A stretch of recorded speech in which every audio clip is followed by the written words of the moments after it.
So yeah, welcome to the second day of the Introduction to MLOps course. So I will just show again the same slide from yesterday for setup information. So as you heard, the meeting is being recorded, so do not switch on your camera or mic if you do not wish to appear in the recording. We can also do targeted edits if necessary, but it's much easier if you don't randomly switch on your camera if you don't wish to be recorded. And for questions, this is an interactive session, so if you feel like it, you can raise your hand and we can try to answer questions, in particular when there are some breaks in the material. Otherwise, the link that was posted in chat by David with the HackMD document there, you can feel free to put questions whenever you want, and we will either provide answers there eventually, or they will get raised to the attention of me or later Anders to review and answer. So yeah, having said that, let's get to the topic we will start with today, which is, I would say, putting the ops part in MLOps. So yesterday, we built this figure. Let me find a pointer. Yes, yesterday we built this figure of how MLOps look like from 1,000 miles away. So we can see that it starts at the project definition, where you figure out what is the task and what is the data, and then you continue with an exploration and development phase where the engineers, the data engineers, the ML engineers can play around, look at the data, look at different ways to build models and evaluate models, and figure out what are good blueprints that work for the task, which are then version controlled as code and are used then to drive the automated process of getting models all the way to production. So we have production training pipelines, we have a model registry to store the trained models, and then we have an inference deployment. And what we will do now is we will look a little bit at we will look a little bit at various aspects of these various operational aspects to really bring this big picture into production.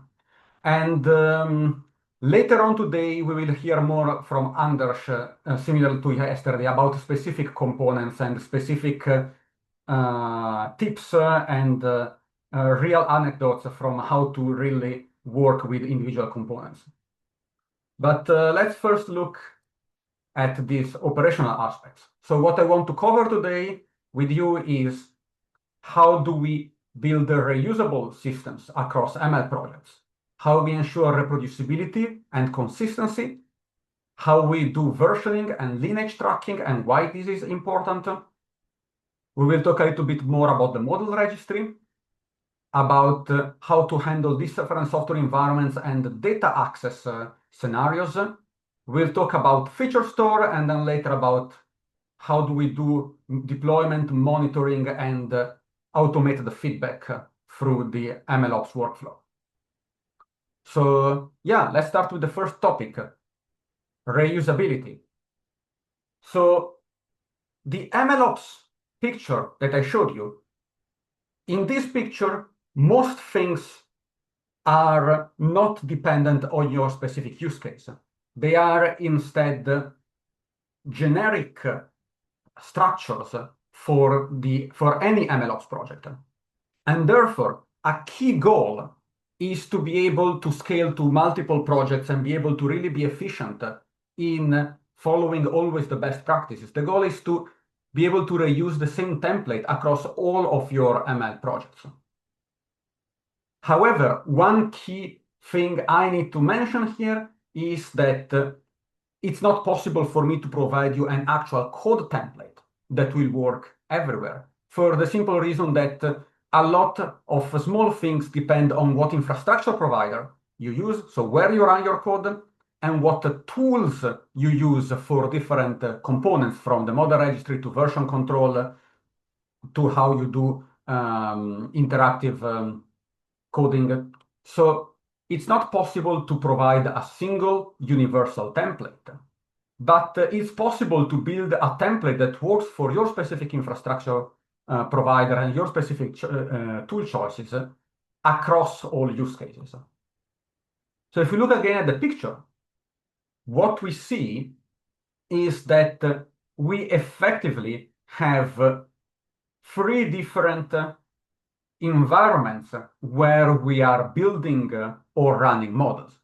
We are doing that in the exploration and development phase. We are doing that later when we do the production grade training, and finally when we deploy the model for inference. And these three areas are where use case specific code will go. And these three areas are connected via some standardized tools that act as the interfaces between the different environments. So what we have is that we have a version control tool. And here you could go with really anything, but some of the most common could be, for example, GitLab or GitHub or Codeberg. And I will just quickly mention that the fact that I'm showing these is not an endorsement of any of these specific solutions, of any of these specific tools, but rather a pointer to what are some of the common tools used to give you an idea of what is available and what is used in this area. So yeah, on the source control, we have this very well known. On the model registry side, we have tools like, again, GitLab has a built-in model registry, but also more MLOps specific tools like MLflow has a very strong and comprehensive model registry solution. And Kubeflow also has a relatively straightforward, if not super advanced, model registry built into their framework. So these two, they act, as I mentioned, as these interfaces between our different environments. So they provide us with standardized ways to really move our code and move our models from one place to the next. So this starts from here when we are in exploration and development. The first thing we do once we've come up with something good is we do a git push. We push it into our version control tool. And then from there, we have automation who will trigger the production pipeline. So we will typically have CI/CD actions, so continuous integration, continuous deployment actions, which are available in all main version control systems. They allow us to automatically trigger these components, so we don't have to do anything manual here. And the production pipeline that will train the model and evaluate the model will then automatically register the model in the model registry using the API provided by the specific model registry of our choice. So all of this will be automated. And then there is the final step, which can be either automated or manual, depending on what kind of scenario you are in, which is to approve the model to go to an inference deployment. And this can be manual after reviewing the model performance listed in the model registry, or it could be automated. You could say that if a model has a better evaluation performance than the previous, it is automatically deployed for inference, or at least deployed maybe for A/B testing if you're doing A/B testing. So the whole idea here is that you should build a template where all of these is baked in and automatically performed, and you just need to provide your code in this tree environment. And actually, to move even one step further, these three environments, they are not completely different between different projects, but rather, in these three environments, we will have some out-of-the-box tools and frameworks that wrap the use case specific code for an individual solution. So you can narrow even further down how much project specific code you will have and how much will instead be infrastructure and tools that are automatically provisioned for each project based on the template. So for example, for the exploration and development phase, different people have different preferences, but very often this is done via Jupyter Notebook. So you will have Jupyter Notebook deployed on some infrastructure. Many infrastructure providers have out-of-the-box solutions to run Jupyter. Otherwise, Kubeflow provides a very simple solution to run Jupyter Notebooks on top of Kubernetes clusters. So you will have this, and you will be running your code within this pre-built Jupyter system. And very often you will want to have, and this was quickly mentioned yesterday, experiment tracking as well, to be able to see how your models are performing during the first development phase. And that again is a fully out-of-the-box solution that you can have with things like MLflow or Kubeflow offering those. Then moving on to your production pipeline, you will move your code there and you will be running it in some harness to run the pipeline. And this could be something that is provided by your infrastructure provider. It could be some cluster. For example, you could be running it in a Spark cluster. You could be running it on Kubernetes. Or you could be using Kubernetes Kubeflow, which is a further layer, as I mentioned, on top of Kubernetes, specifically for MLOps. So basically, you just need to write your real use case specific code and then have this standardized way to run it. And even for inference, MLflow and Kubeflow provide out-of-the-box solutions for deploying your code for inference. And many infrastructure providers also offer their inference solutions where you can pull from the model registry and automatically provision an environment for the deployment. So yeah, this is basically your reusable template, right? So it should be something that you can have as a Git repository template with all already built CI/CD and scripts to trigger these various phases and to deploy an infrastructure. And you can make copies of these repositories and fill them in with your specific code that will run in these three environments. Are there any questions on this point? Let me see. So those are, yes, Codeberg and GitLab. These symbols here, this is GitLab, and this is a Codeberg. GitLab is open source, but they also have an enterprise-grade solution and a hosted solution in the cloud where you pay them. But you can also deploy it locally as a open source. And the Codeberg is a relatively recent hosting alternative based in Germany, if I remember correctly. So maybe you can say a few words about what it is, GitLab, Codeberg. What are the differences? I'm curious about this too. You mentioned something, but I would say that these solutions are mostly equivalent when it comes to what is necessary for this. I have to admit, I don't have experience actually using Codeberg. I've used GitLab and GitHub. And the thing is, they are all Git hosting solutions, which means that when we go back here, all of them, they just use Git. So you just push your code to them normally. The thing that changes is how you do CI/CD in them. So they have slightly different syntaxes, slightly different solutions for how you specify what actions should be automatically taken when a new commit is made or when a new pull request is merged. So there's slightly different syntaxes, but the end result is, I would say, the same. You are able to set these actions to be performed automatically.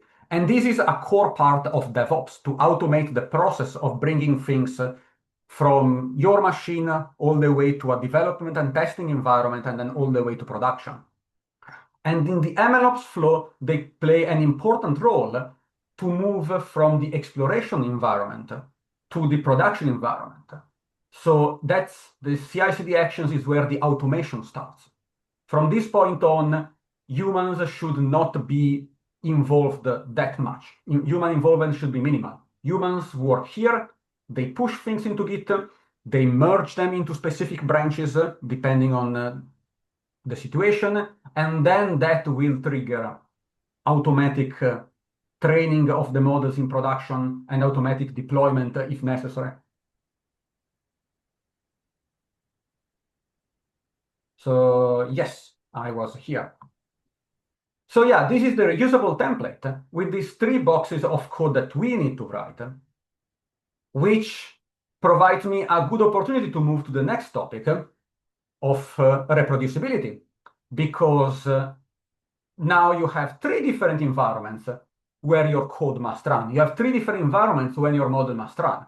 It must run here where humans play with it to figure out what works and what doesn't.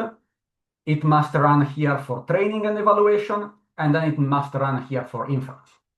So we need to move our code between 3 different locations, 3 different environments. And this leads to the good old problems that are not MLOps specific, but more broader for DevOps, which is, well, it works on my machine. I don't understand why it doesn't work there. Or it worked last Friday. I don't know why it doesn't work today. Or something more machine learning specific, TensorFlow dropout. For those of you who don't know, maybe many of you have not been in the field long enough to have witnessed this.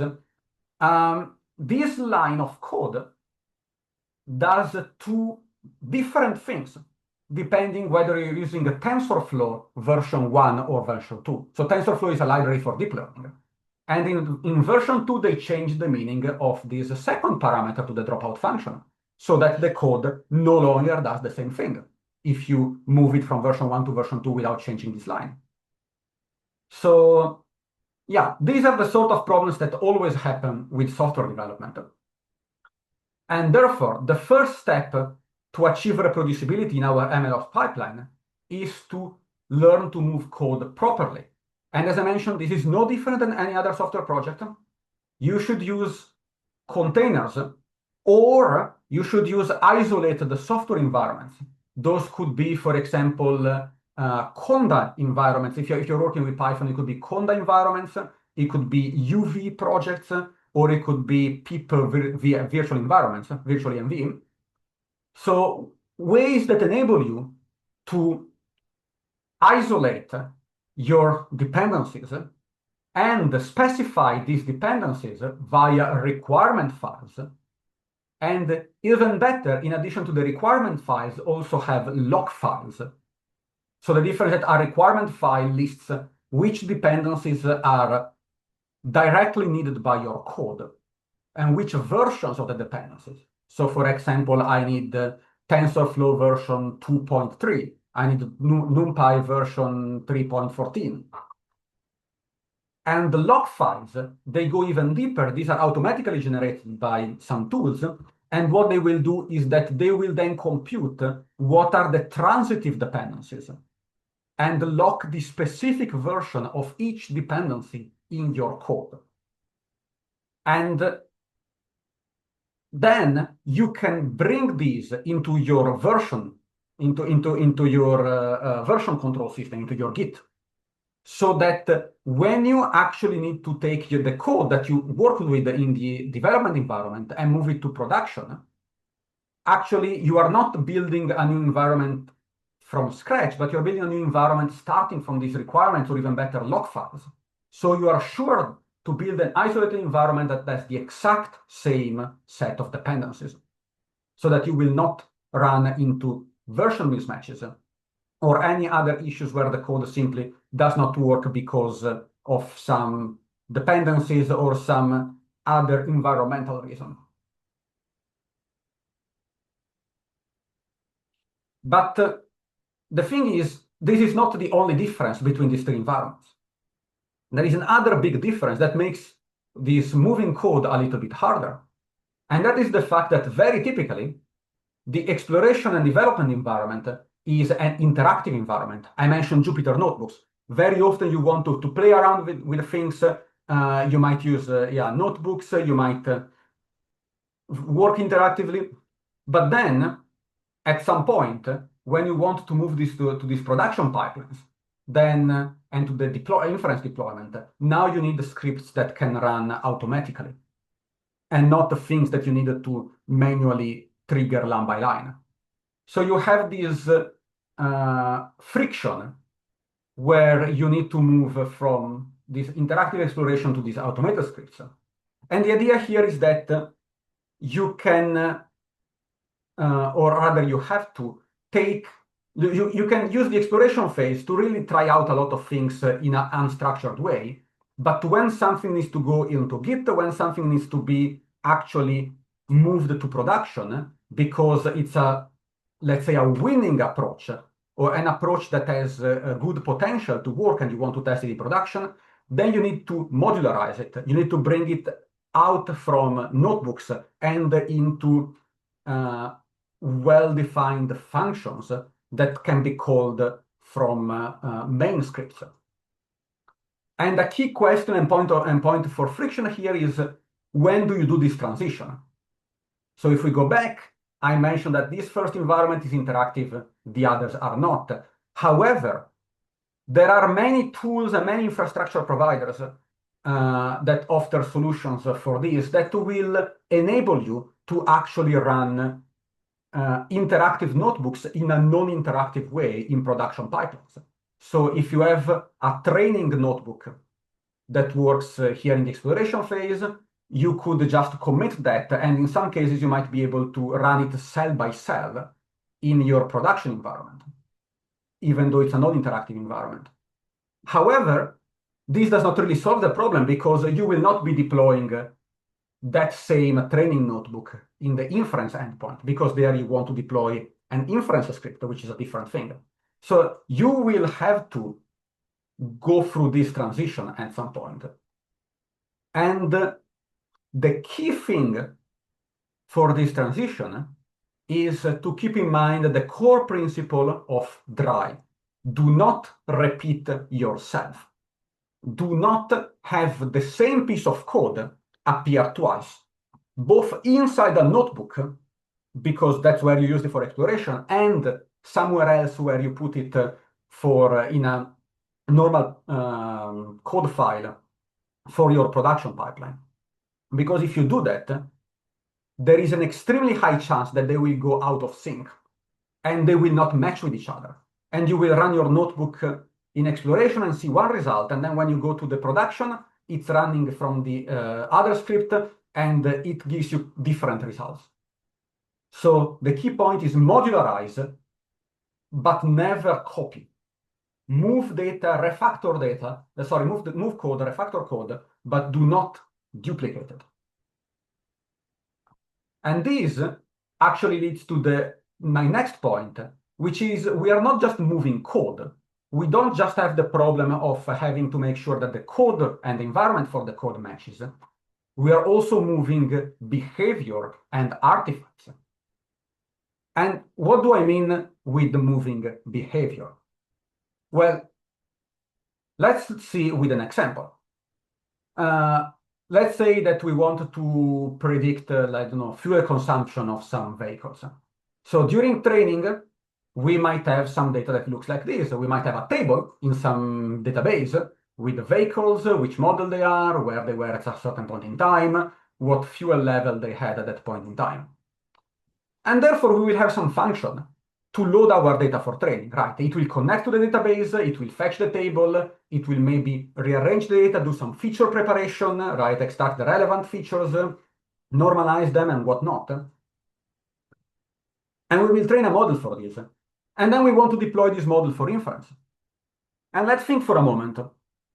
What will happen at inference? How is this model used? It's a model that makes prediction for fuel usage. Well, what will happen is that a vehicle that is connected to our cloud will send us a message about its location, which route it's taking, and whatnot. And our inference endpoint needs to return to the vehicle a prediction on the fuel consumption.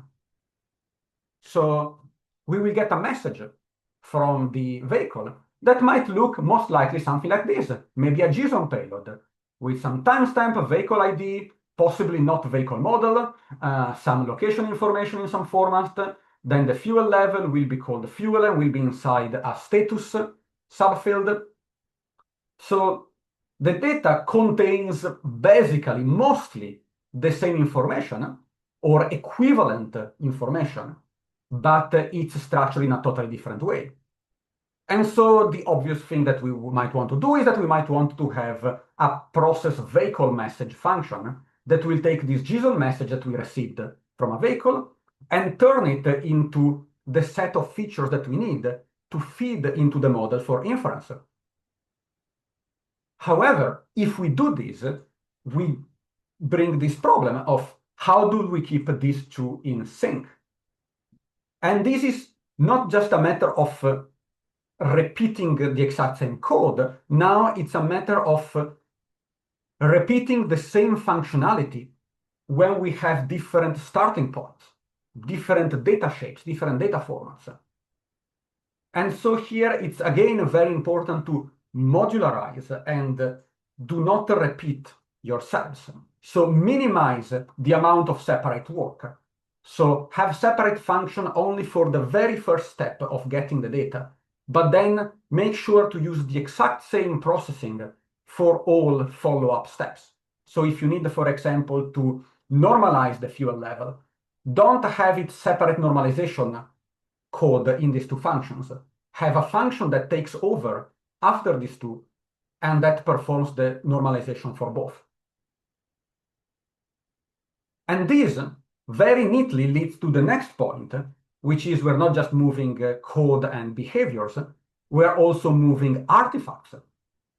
And here comes the first piece of code, and I promise you almost the only piece of code of the day, but it's a good warm-up for tomorrow. No, sorry, for Thursday, when we will be actually working with code.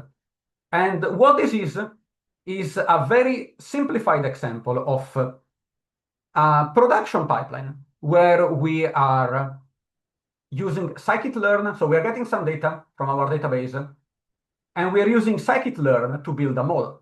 So what we do is that first we have some scaler that will scale our data, our training data, because it's a good practice very often in machine learning to have your data scaled to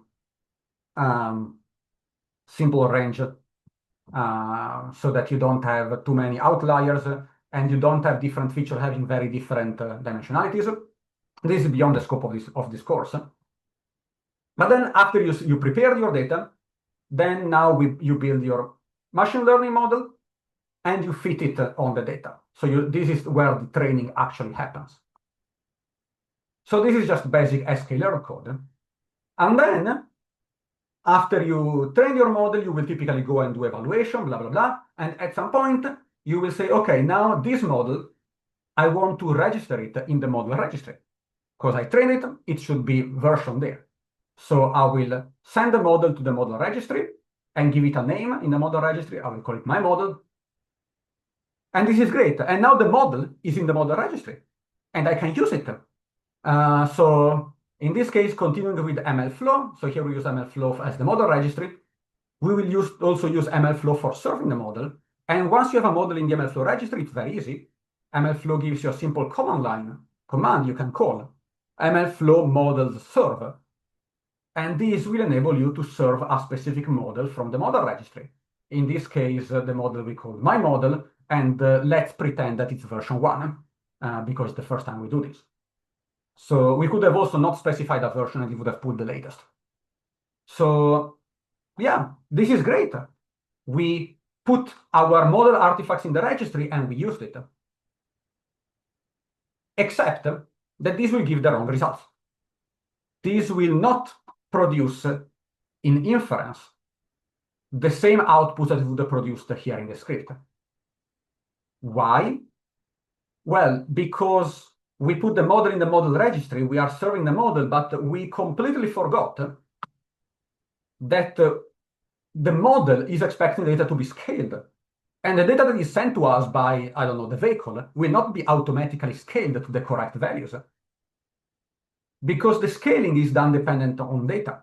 So here, the scaling was done based on this training data. And if tomorrow we were to train a different model, it would have a different scaling factor because the data would be different. So we need to bundle this specific scalar that has been used to train this model together with the model. Otherwise, we will not have the same inputs to the model. We will not be able to do that. So we need to bundle this together. And this is the key thing. You need to bundle all your artifacts together into one single entry into your model registry. Because if you do not do that, you will run into inconsistencies, like using the wrong scalar for a certain model. Luckily, this example is using sklearn, and sklearn gives us a simple way to do this, which is the concept of pipelines.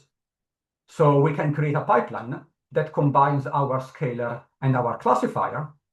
And now what happens is that we can do fit, we can run the train command on the whole pipeline, and this will automatically pick the scaling factors for the scalar, produce the scaled version of the data, and pass the scaled version of the data automatically to the classifier. And now we can treat this whole pipeline as a model that we register in MLflow. And so now, when we deploy this model, which is actually a pipeline, we are deploying both the scalar and the actual classifier, which means that the data, we don't have to worry about pre-scaling the data before passing it to the model. The scaling has become part of the model. So now we have one fewer thing that can go wrong during deployment. However, this is still not a perfect solution. There is still a chance that our model will not work once we serve it. We give bad results or not work at all. Why? Well, the reason is, sure, we now put the scaling into here. But once again, as we already talked, the initial data preparation, that is also something that should be both in training and in inference, should be exactly the same in both, as much as possible. We mentioned this before. So now we forgot, we managed to merge together all our artifacts, but we forgot about the behavior that should go with that. So there are a lot of different ways, depending on which frameworks you are using to handle this aspect. But given that on Thursday we will be playing around with MLflow, I will show you one way to do this in MLflow, and that is to switch from just using normal sklearn to wrapping the sklearn code into some MLflow code. So what we do is that we define a class for our model. And inside this class, we encapsulate our pipeline definition. We encapsulate the training code necessary for training the pipeline and the inference code necessary to use the pipeline for inference. And we also bundle together with that the data preparation code. And what we will want to do is we will want to use this data preparation code inside both the fit and the predict, so that we don't repeat ourselves. We have one piece of code that we used in both cases to prepare the data. And in the training pipeline, we can fit this model and produce the artifacts. And importantly, we will be putting all of these into the model registry. We will not just be putting the pipeline itself, but we will be putting this whole class with all the methods included. And this means that now we have this piece of code. It's no longer sklearn. Now it's a MLflow specific thing, but it doesn't matter. It's wrapping sklearn. And now, once we run MLflow serve, MLflow will be able to run the predict, which will call the prepare data, and it will also recreate the pipeline. So everything that is needed to work properly is bundled together and sent to the model registry. And in this way, we avoid the problem of mismatches in the behavior. But there is still something that can go wrong even here. And that is because we are moving behavior and artifacts, but we forgot that we need to be careful when moving code. Specifically, we never told MLflow about what dependencies are needed to run this code. So MLflow will fail at serving because it doesn't have sklearn. In the previous case, it would have had because we were saving a sklearn specific model. But now that we are saving a general model, it doesn't know that it needs to have sklearn. And even if it knew that that sklearn, maybe we're using some other libraries like, I don't know, pandas for pre-processing. That the mod that that MLflow has no idea that is necessary.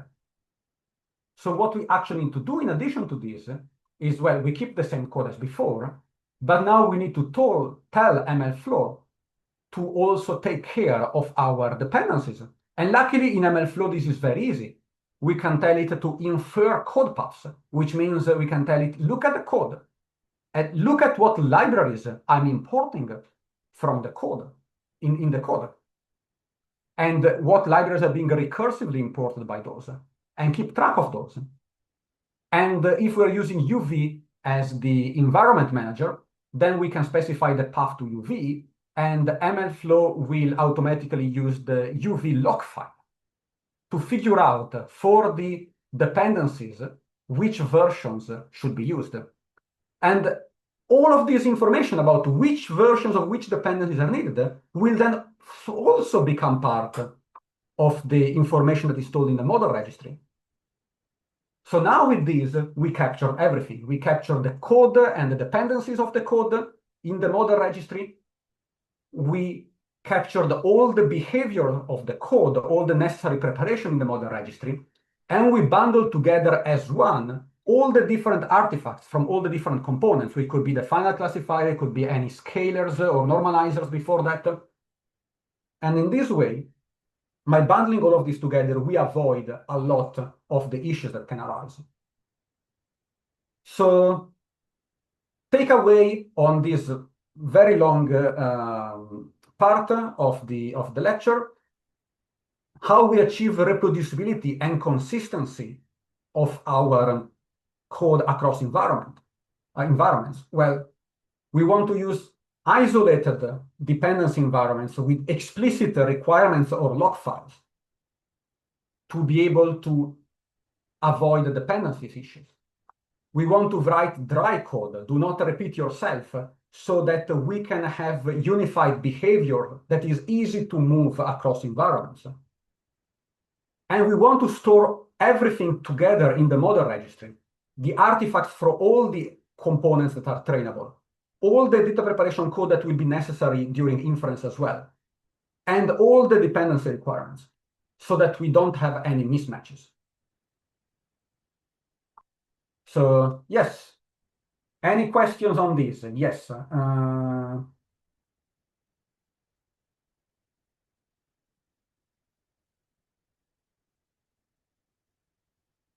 So people are asking, any kind of pre-processing can be bundled into the model via sklearn pipeline. I would say so. It has to fit in a certain structure. Sklearn pipelines require a certain structure. So you must have um, transformers. You can have n transformers followed by one estimator, where transformers are things that take the data and modify it and return modified data. And then the estimator is the one at the end that makes the prediction. But yeah, many things can be bundled in there. And the things that cannot be bundled in there, I recommend bundling them using this MLflow model class. Or if you're not using MLflow, other frameworks will have similar abstractions to capture behavior that is even broader than sklearn. UV is a package manager. It's been already answered. It's in a sense not truly comparable to Conda or pip, but similar to it. Does infer code paths understand which version of a module is needed? Yes. For direct dependencies, yes. For things that you directly import in your code, it will know the version. It will run a command to figure out the version of those dependencies, but it will not do that recursively for indirect dependencies. For those, you need to combine that with an explicit requirement file or log file. MLflow has support for UV, as I showed, but also for pip requirement files, and also manual specification of package versions.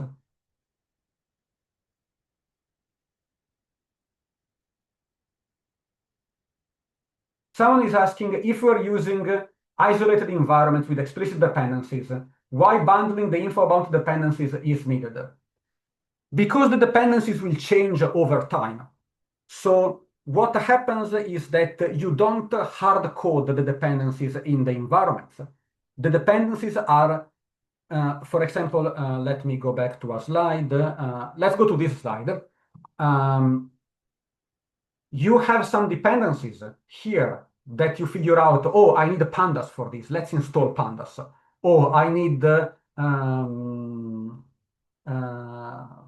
don't know, something like that. I need Seaborn. I need the SciPy for this. So you will install dependencies to try out things. And then those that are actually needed, you will put them in a requirement file or in a project file or a UV log file, and they will go into your version control. So your dependencies are versioned. This version of the code has these dependencies. This version of the code has these dependencies.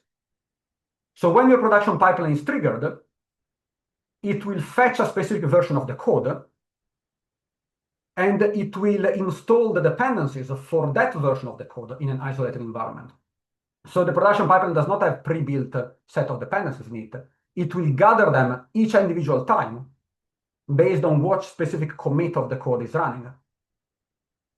But then, from here, from the production pipeline, if from here what you output is just a model, then when you want to deploy this model for inference, how do you know, how does the inference environment install the right version of the dependencies for this model? So, and then at that point, there are two approaches. One is the one that I strongly recommend that I just showed, which is you bundle the dependency information into here. So the same way that the production pipeline can fetch dependencies from source control and install them, the inference serving environment can fetch dependencies from the model registry, fetch the specification of the dependencies and install them. The second approach is you could instead have, instead of the dependencies bundled, you could include a git commit as the metadata. So when the inference endpoint gets a model, it can see, oh, this model was produced from this git commit, and then I can go and get the requirements file from the git commit. Hope this answers the question. But then I will move forward to the topic actually of this slide, which is versioning and lineage tracking. Because it's not just about knowing which versions of the code are needed for a specific version of a model. You might also have other questions, such as what data was this model that we now have in production? What has this been trained on? which version, which data was it trained on? Was it trained last month? Was it trained this month? Does it have this new data that just came in or not in its training information?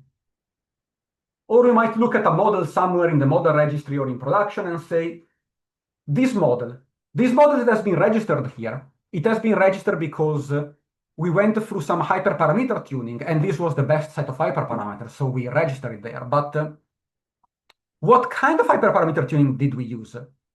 How many trials did we did? Did we try with learning rate 2.5 and it was bad, or was learning rate 2.5 outside of the range that we tried in this hyperparameter tuning? Like, it's what did we actually do to get to this model? And this is information that will not be stored in the model registry directly, because this only stores the code that is necessary to go to inference. It will not store some of the ancillary code that is outside of the model class, such as the hyperparameter tuning part, where you do multiple sweeps over different hyperparameter versions. We'll be using some framework for that. Could be, for example, Optuna, but it doesn't really matter which framework you're using.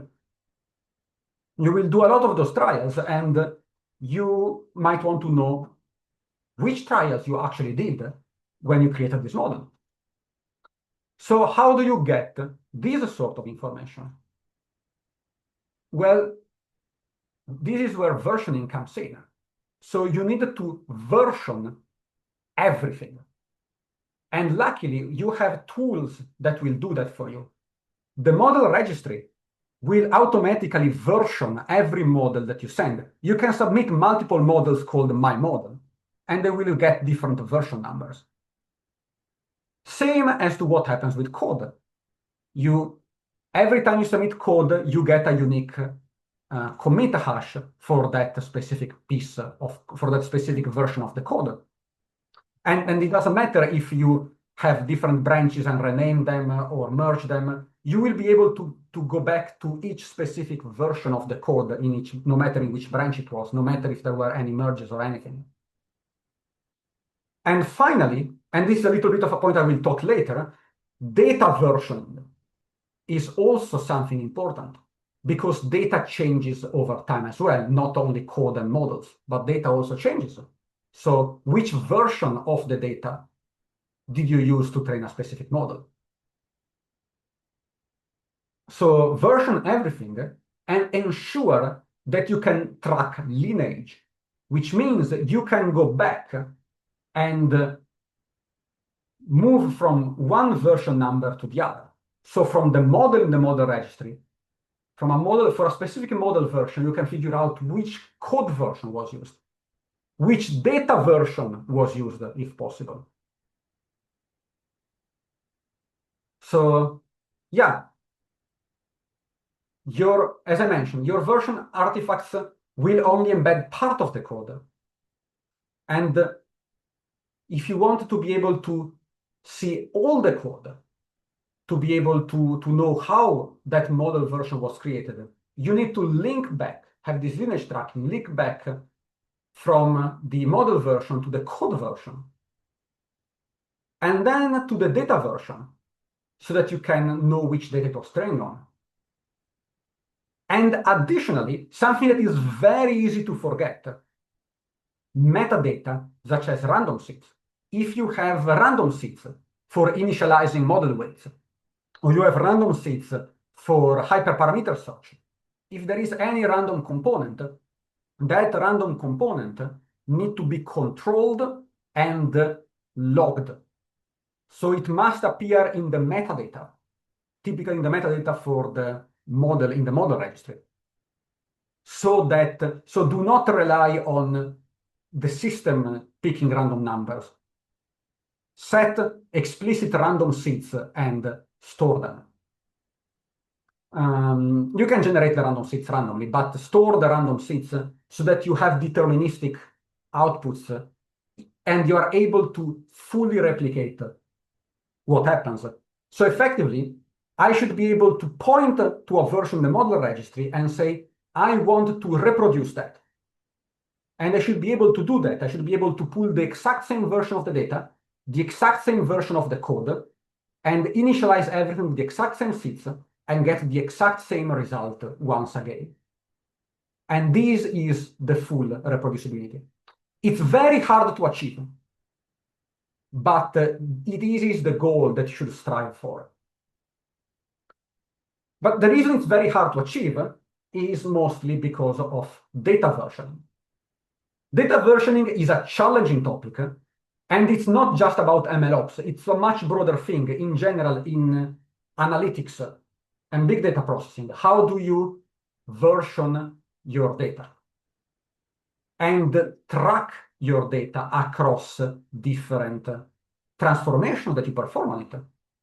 And many platforms that you might use in production environments actually have some sort of features from data warehouses, big data platform, analytics platform.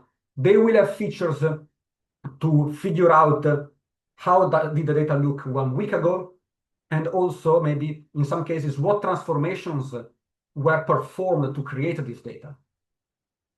Because data very often is not just the raw data that exists in one place, right? It's the result of long list of transformations that happen even outside of the MLOps loop. The data that for you as an ML engineer might be the raw data might actually be the polished, cleaned, processed data of another team who is handling the data ingestion platform for your company.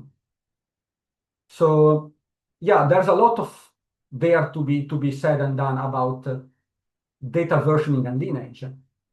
And there is a problem that very often when talking about large amounts of data, not all the versions of the data might be retained by some platforms due to the cost of storage. But yeah, so this applies when you use this data coming from these platforms. But sometimes the data is data that you create yourself as derivative of some other data.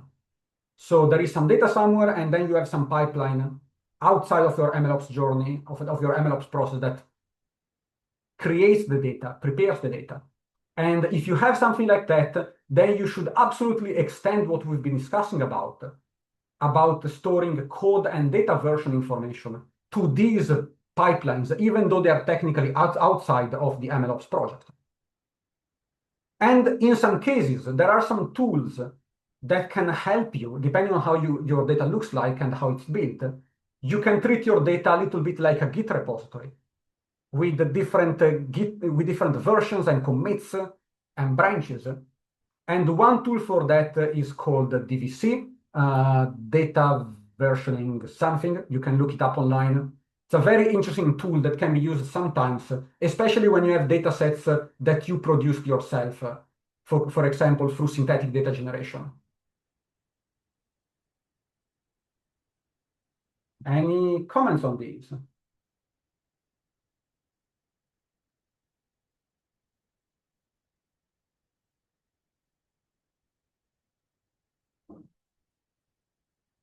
So the slides, we can make them available. Yes, I will send them to David after the presentation, and then we will make them available for you guys.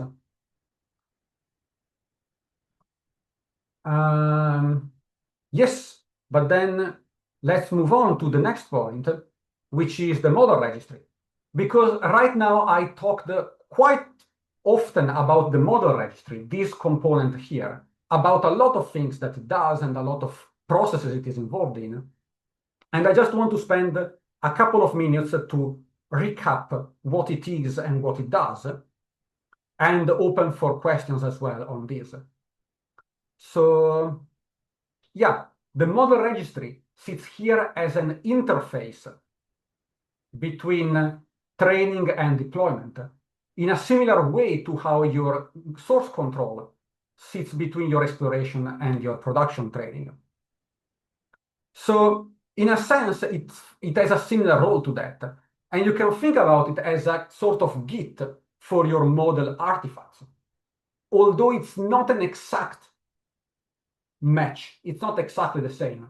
It is a little bit in between a version control system and a package registry.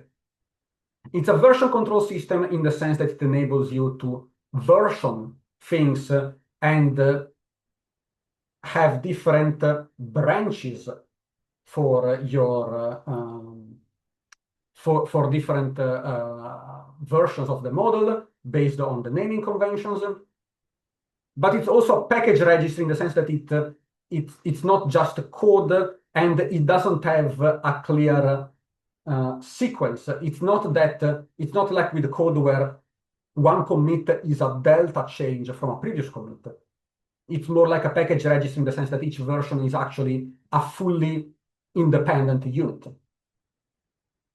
without a derived from relationship from other versions.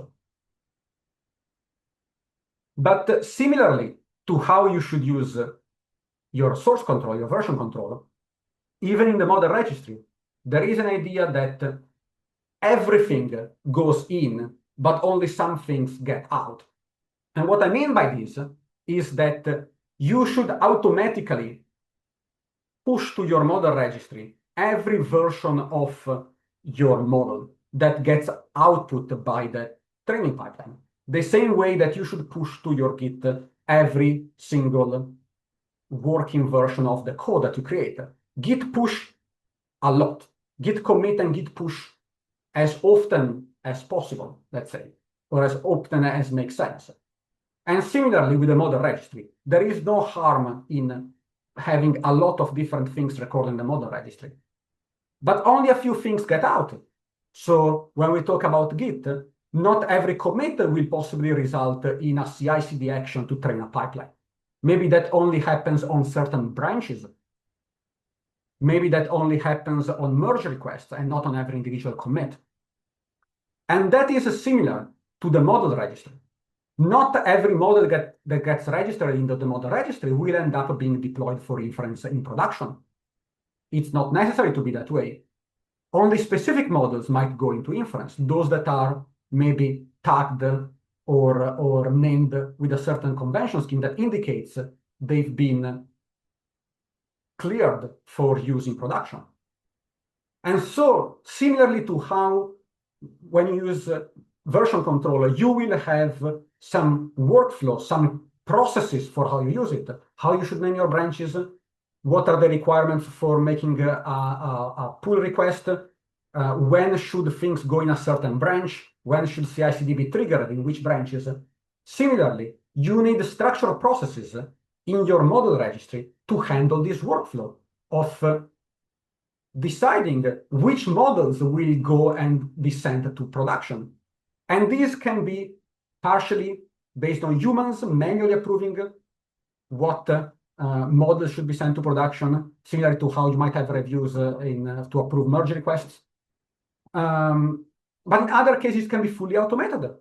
You can have scripts that automate the fact that if a model fulfills a certain criteria, like being better in evaluation than a previous model, then it should be automatically deployed. And the way you do this is typically by tagging the models in a certain way or giving them aliases.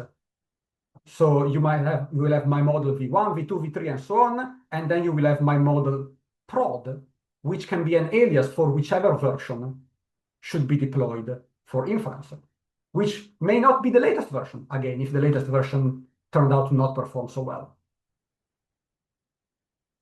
And this is mostly metadata driven. And in particular, it's based on the evaluation metrics that you will get from the training environment, where you train and evaluate your model performance before registering it. So are there any other questions on this?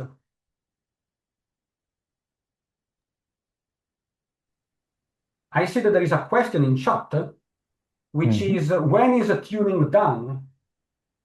And are the datasets changing from dev to production?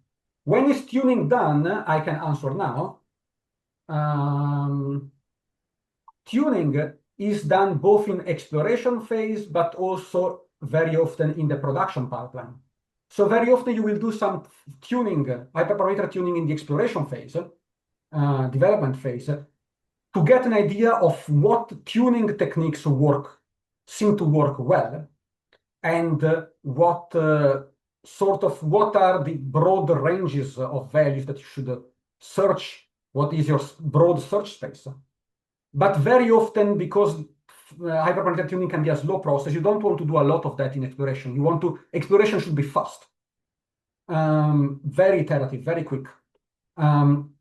So what will happen is that you will set, okay, we will do, this seems to be an okay range for fine-tune, for hyperparameter tuning. And I will encode these into my code, put this into my code. And so in the production pipeline, we'll actually then do a more extensive, more thorough search of that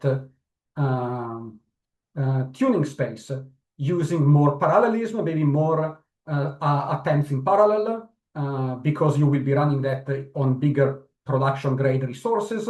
So that is where the real hyperparameter tuning happens in a sense. And then typically what happens is that the best model that wins the hyperparameter tuning will be fully trained, because sometimes the hyperparameter tuning is done with only partial training to make it faster. So if that's the case, the best model will be fully trained, evaluated, and then stored in the model registry. Regarding the second part of the question of which data you use to train in dev versus production, I will get to that later. And now the next point I want to talk about connects to one of the questions, which was about data in training, development versus production. But before that, we should talk really about what does it mean, development versus production. So about software development environments. And if you have any experience with the DevOps and software development, you are aware of this. When you develop software and the services, you have different software environments where you run the code. So you start typically with a development environment where you play around with things during development, as name suggests, and a production environment where you actually run your software services for your clients or whatever you're doing. And in between these two, you typically have some place to perform some well-structured testing and acceptance of new developed versions of your software. And different organizations have different strategies for this and can have one or more environments in between with names such as test, staging or acceptance, with slightly different roles and slightly different capabilities, but it's really up to each organization to decide how they want to organize this. I've seen organizations with only one of these. I've seen organizations with two of these, so a total of 4 environments.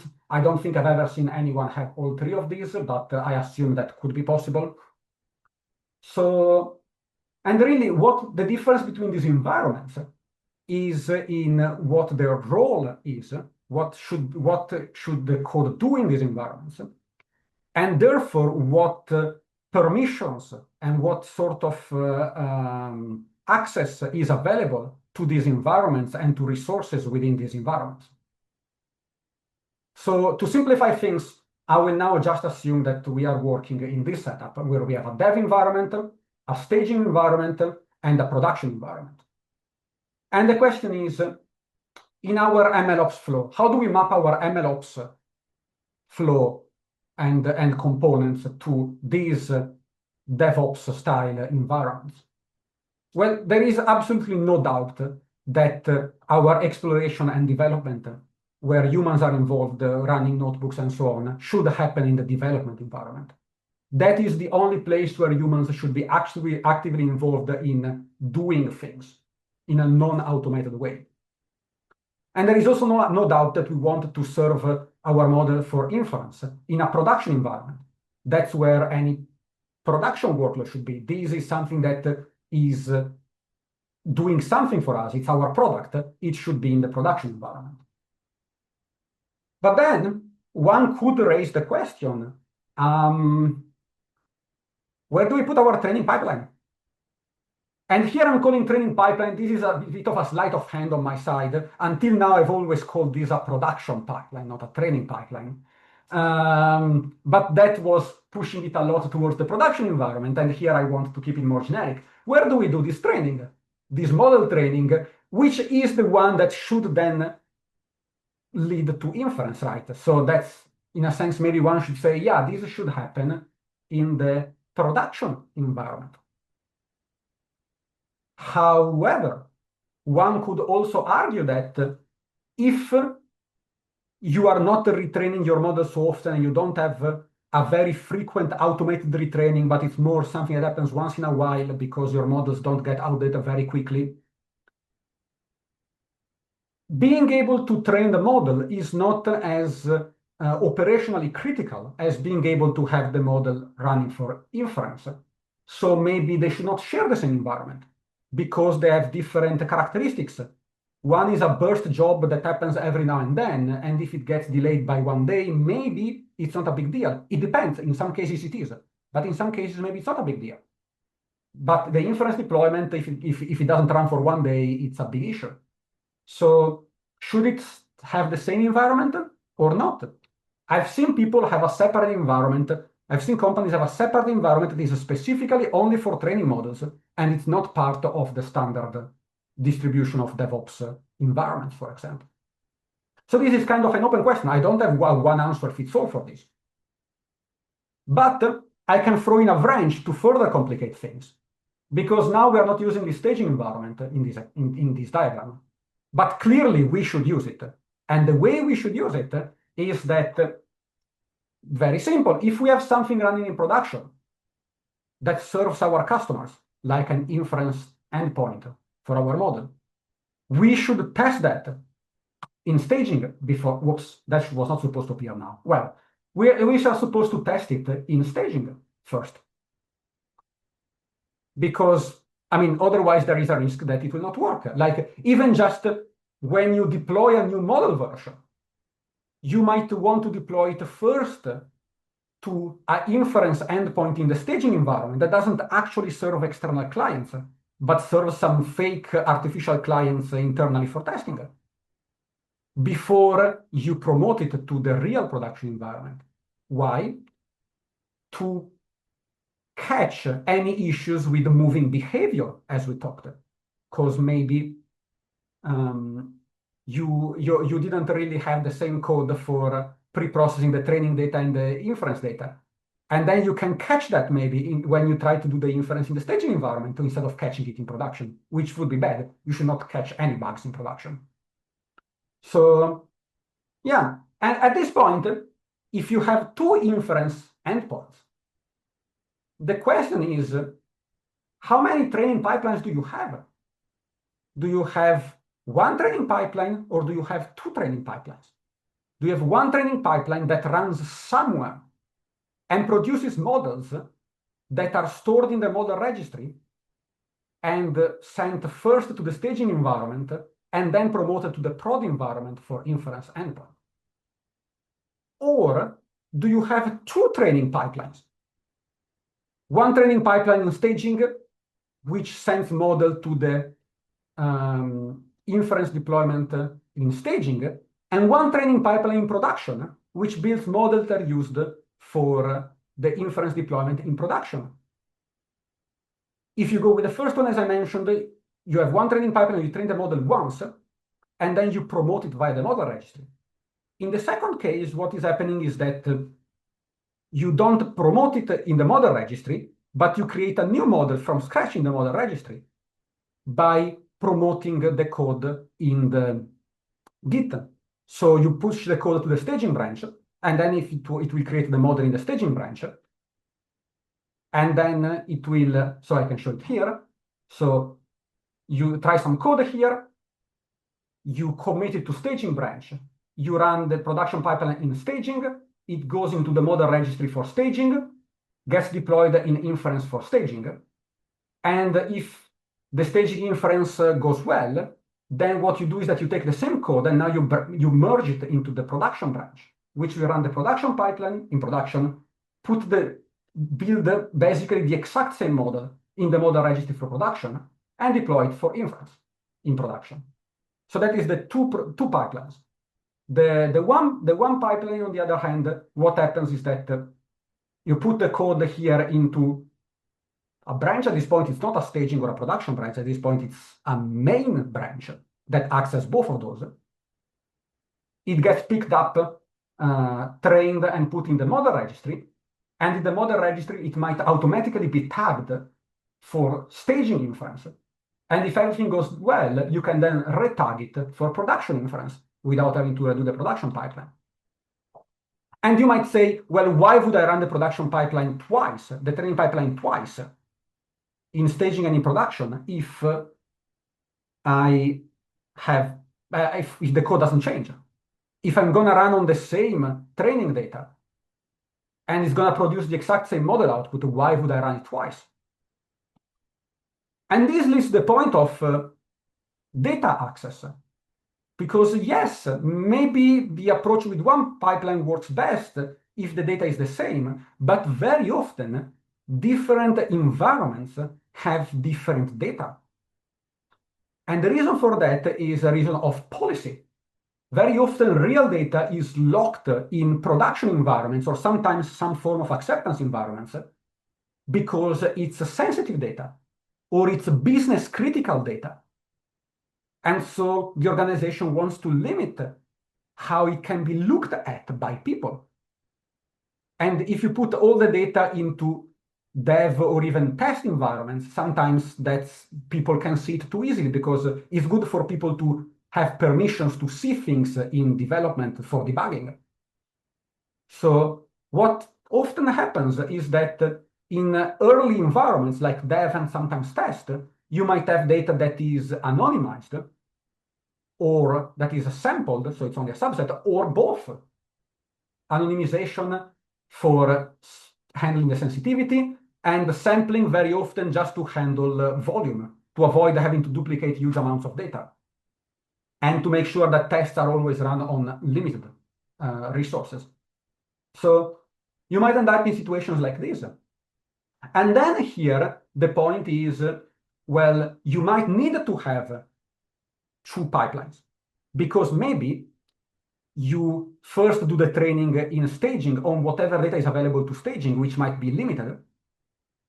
And then you do inference in staging, again with limited test data sampled.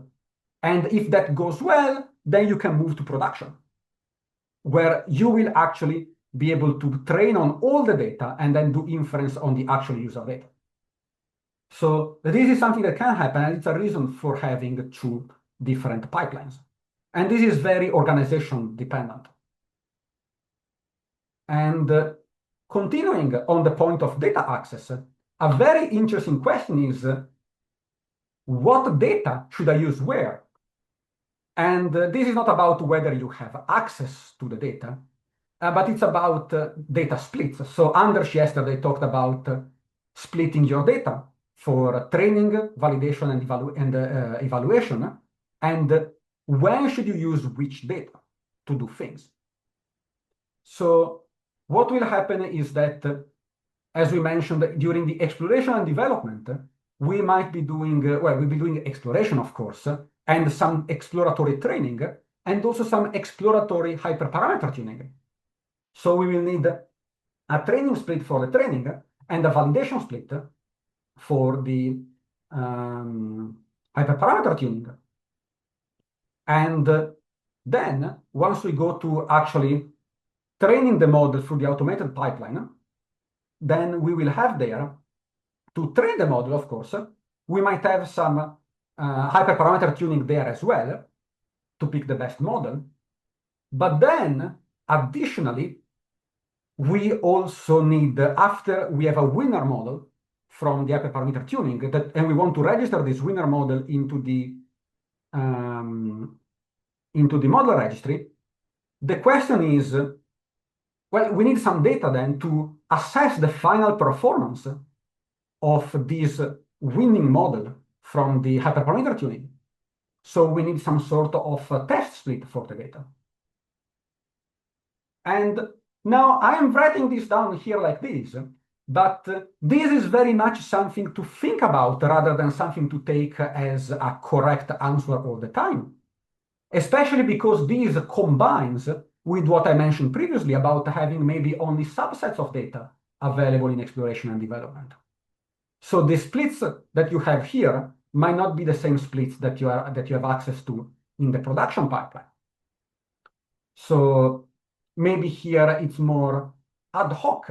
So you just do a random split on the fly when you want to do something, and you don't really care about that because anyway, this is just giving you a rough estimate of what works and what doesn't, and the real tuning is done in the production pipeline. There is also a point of this test split, because as Anders correctly mentioned, once a test split gets used, it should be considered as consumed in a sense. Because if you keep reusing the same test split and check things on the test split, you have a problem of potentially now overfitting on the test split. And yet we need some, maybe we shouldn't call it test split then, but we need something here to evaluate the model before putting it to the model registry, which is not the same as the validation split for fine-tuning. But this will be reused because we are training a model today and putting it in the model registry. We might be training and putting in the model registry another model tomorrow. And we might want to reuse the same test split to be able to compare them. Otherwise, it's not an apples to apples when we decide which one we should deploy into inference. So this is quite an interesting problem. This is not really a test split in the proper sense of it's a one-time check, final check of the performance. But that is because when you go to production, there is no, when you want a repeatable process, there is no final model to test, but rather it's a continuous process. And to make things even more complicated, your data will change over time. Your training split today will probably not be the same training split that you have tomorrow. We already talked about data versioning being necessary because your data will increase over time. You are constantly collecting data every day in your organization. So should this test split also change over time? Possibly. And if it's not up to date, it's not useful. But at the same time, if it's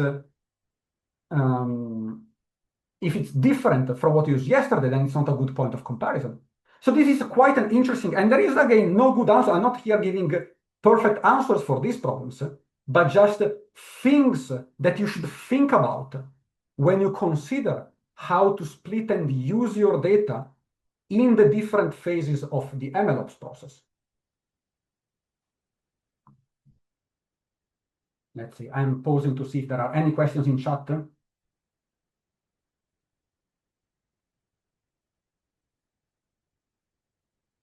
So there is a question. The changing data set can impact the performance of the model after training. Can we estimate the impact that this using two different data sets has on our model? Because the winning model might be good based on one specific data set, but if you change the data set, it might no longer be the best winning choice. Yes, and this is the big problem, right? And I mean, you could say that if you have a test data set and at some point you change it, you could fetch some previous versions from the model registry that were tested on a different test set and retest them on the new test set. That is not really scalable if you want to do it for hundreds of model versions, but you can do it if you are interested in getting up-to-date apples-to-apples comparison for some recent model versions. This is also a reason why very often people, when scaling to real to very advanced and mature production processes, very often also do A/B testing in production. So you might actually deploy two different models in production and actually collect metrics from real usage in production. So send 10% of your clients to one model and 90% to another. So you have a model, and then you want to try out a new model, and then maybe you redirect 10% of your clients to that. And maybe that is a way to get some apples-to-apples comparison of this new model compared to the one that is existing there. So that can be a way to handle it. But it doesn't replace the need to have some sort of preliminary testing done before registration in the model registry. So it is a complicated issue, and it's not one that I have a one-size-fits-all answer for. It's just something to ponder about. Any more questions on these?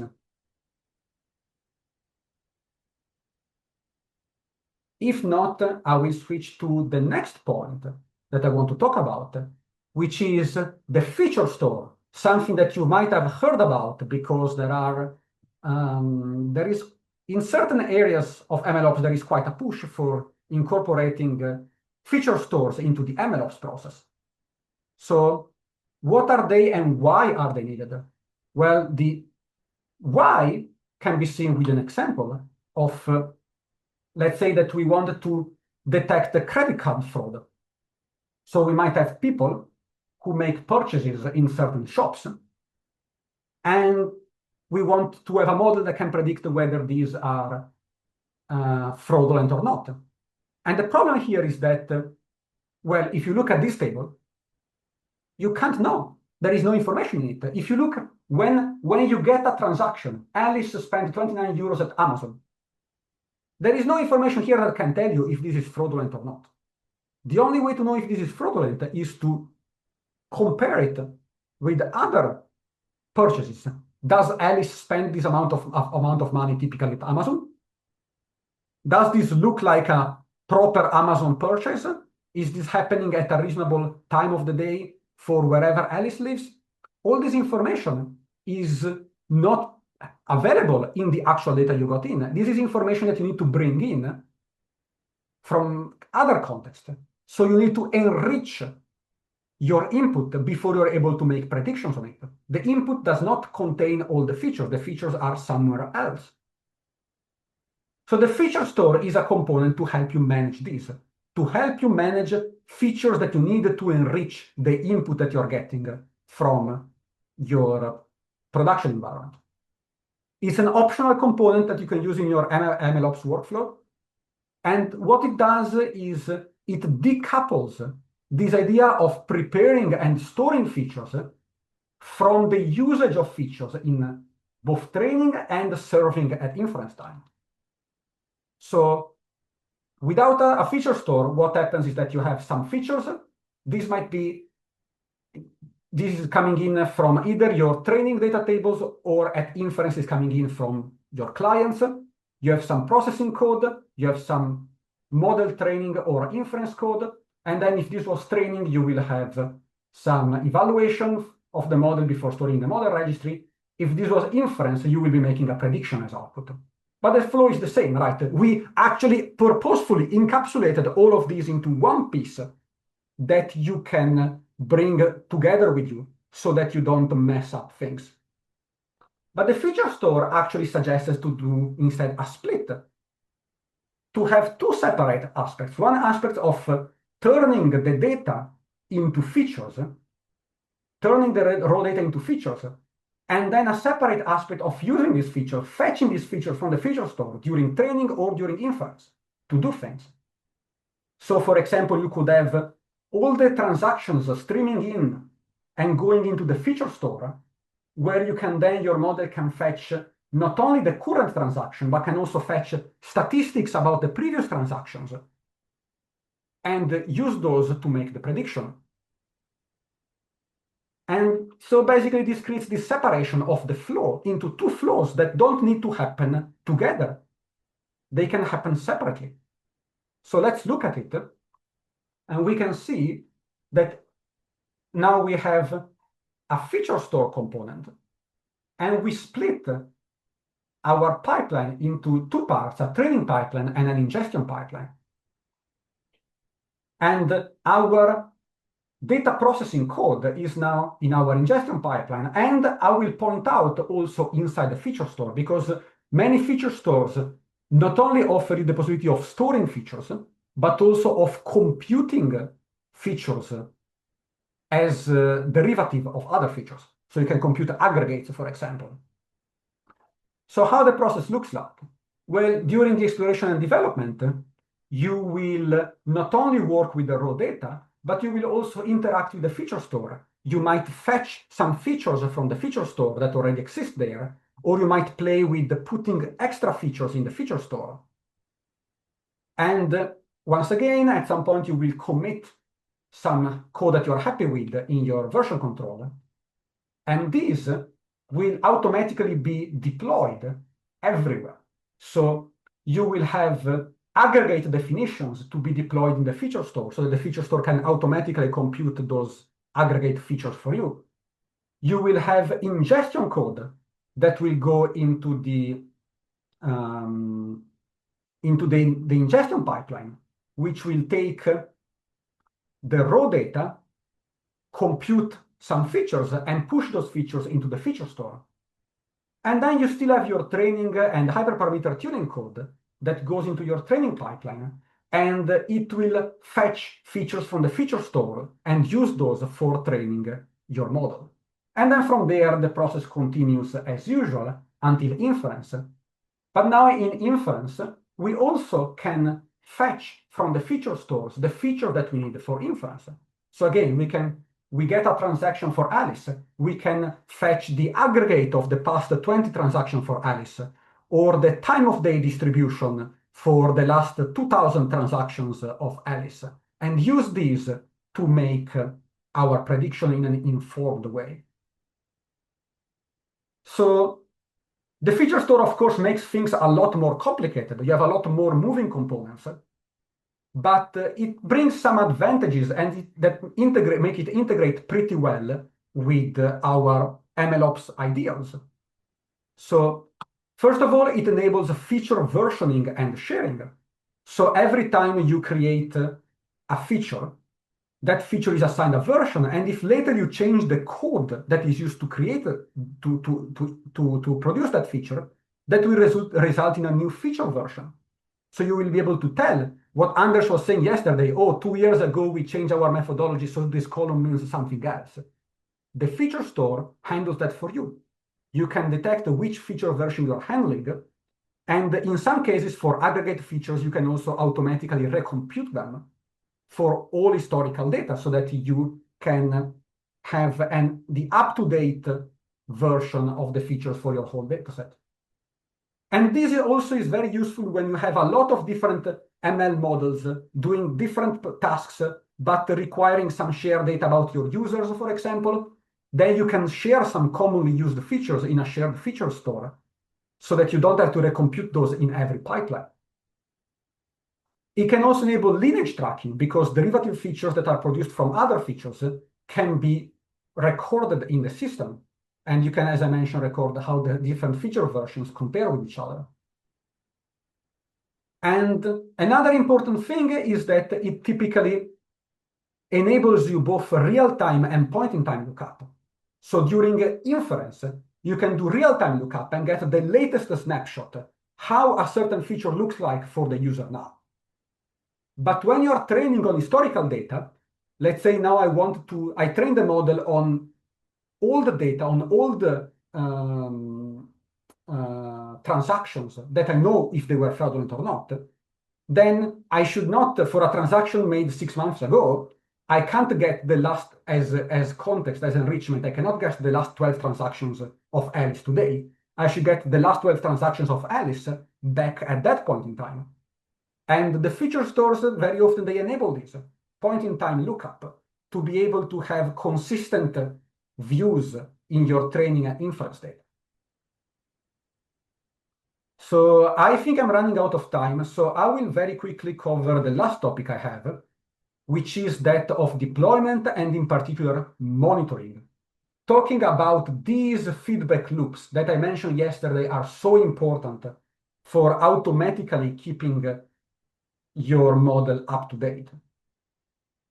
Because your model will become outdated. I think Anders will talk more about this and give some small hints about how this happens.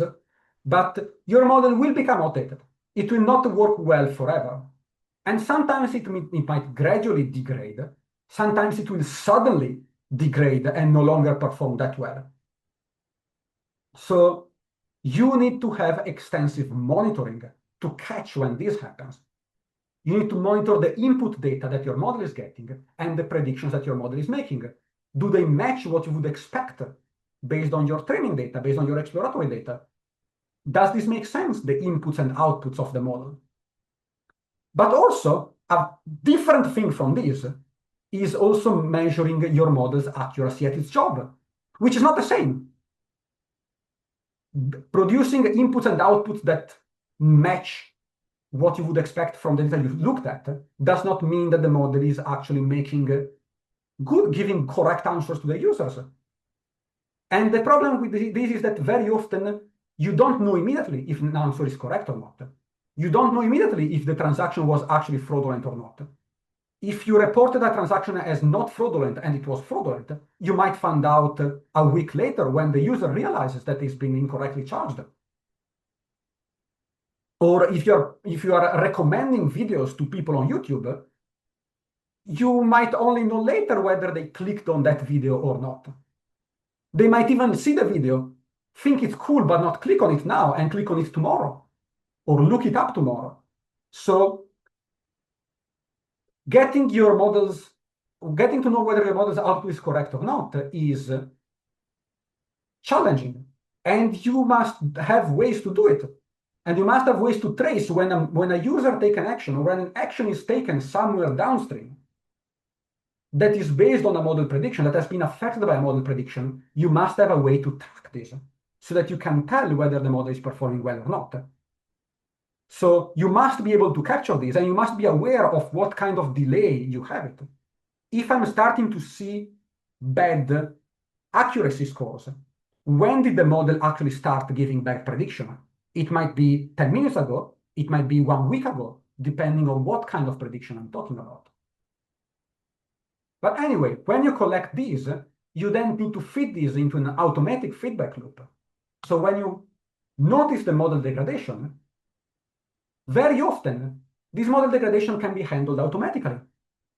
So you can retrigger your training pipeline and produce a new model version. And maybe you can even have an automatically promotion in the model registry. So if the evaluation of the new model goes well, you can just automatically have it replace the old model, possibly with partial deployment first, and then when the performance starts to improve, then you can bring it to 100% deployment. So you can do this automatically, so you can enjoy your weekend. However, this only works when retraining the model leads to better results, which means when retraining the model is done on updated training data. So do you have updated training data? How quickly do you have new training data available after you trained a previous model? Do you have continuous ingestion of previous prediction as new training data?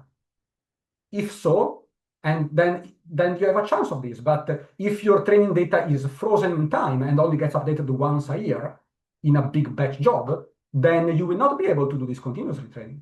So it's important to have this continuous data coming in. And the other important thing that I also mentioned previously, you need updated evaluation data to tell whether the model is actually being able to fix the problem. Because if you're having a degradation, it means that the model is no longer performing as you would expect from the previous evaluation. So testing the new model on the previous evaluation will not tell you anything about whether deploying this model will lead to degradation or not. So yeah, you need to have very, very fast pipelines to bring data back into the training loop if you want to have this automatic retraining to handle disruptions and degradations without your intervention. Otherwise, in some cases, you might have to go with manual feedback loops where you need to take an action to address the issue. And this requires that you set up automated alarms and dashboards that tell you that there is a problem in production, especially automated alarms, being able to tell you, hey, you should pay attention to this. The model in production is not working well. Have an automated thing sending you messages in Slack or sending you emails or whatever works for you. But something that will tell you, hey, you need to go back and address this issue. And then you go back to the drawing board. And there you can look at the dashboards and you can look at the data and explore and see why is the model no longer performing well and what can I do to make it perform better. So back to phase one. So yeah, this concludes my talk today. I will repeat some things that Lodovico said, but we are doing it from different angles, so I think it complements each other. So I will just to note now, yesterday I talked about the data and the model pipelines, and then we have this deployment that has once you're done, you want to use it in sharp, put your model in sharp use. You want to use it for something. That's the point of this. And then, of course, there are several differences to be aware of that we have already touched upon this. That during development you have full control over the environment, the data. You can see when something goes wrong, and you can fix things, clean up things in the data. You can polish, fine-tune the parameters of the model and so on until it seems to work. But after deployment, the method is on its own. This automated pipeline of retraining, it should just, all the components should be there. It should work. There is no one will constantly monitoring it, except possibly the results will lead to something. So maybe some customers will be pissed if it doesn't work, but you will not be there constantly monitoring it. And that's a reason to, and always a good rule of thumb is keep it simple and robust because there will be unexpected things will happen. And specifically, you have trained it on some data, and then you put it out in production where it will see a lot of new data. And that data will, it will have new weird artifacts in it that it didn't have in the, you didn't see in the data you used to construct it. So you should be prepared to, the code should be prepared to, it should know what to do when some new symbol comes in that wasn't there in the training set, some reasonable action.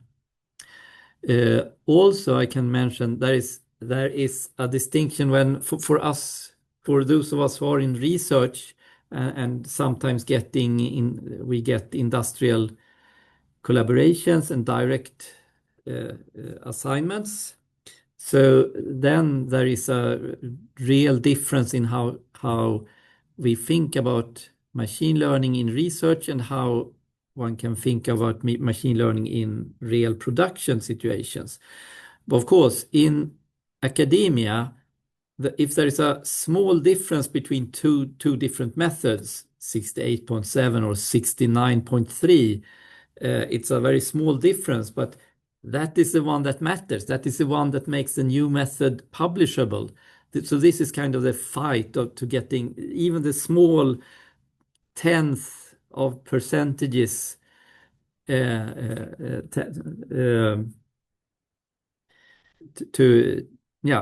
really matters in research.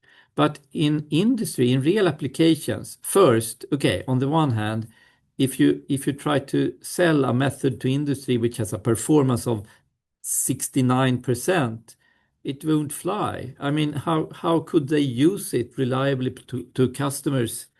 So they would need something quite much higher, I would say, depending on the application, maybe 90 to 99.9%, depending on how much, exactly what the situation is. So on the one hand, requirements are higher. On the other hand, no one cares about a few fractions of a percent here. If the method is good enough, it's okay. it need not be the optimal one. So other factors are much more important, like how quick it is. Does it fulfill the speed requirements for the service the company wants to provide? Maybe it needs to run on some resource limited hardware, so maybe it should be fit in a small memory or like that. It should robust in the way that it doesn't crash uncontrollably or just when something a little bit out of the ordinary happens.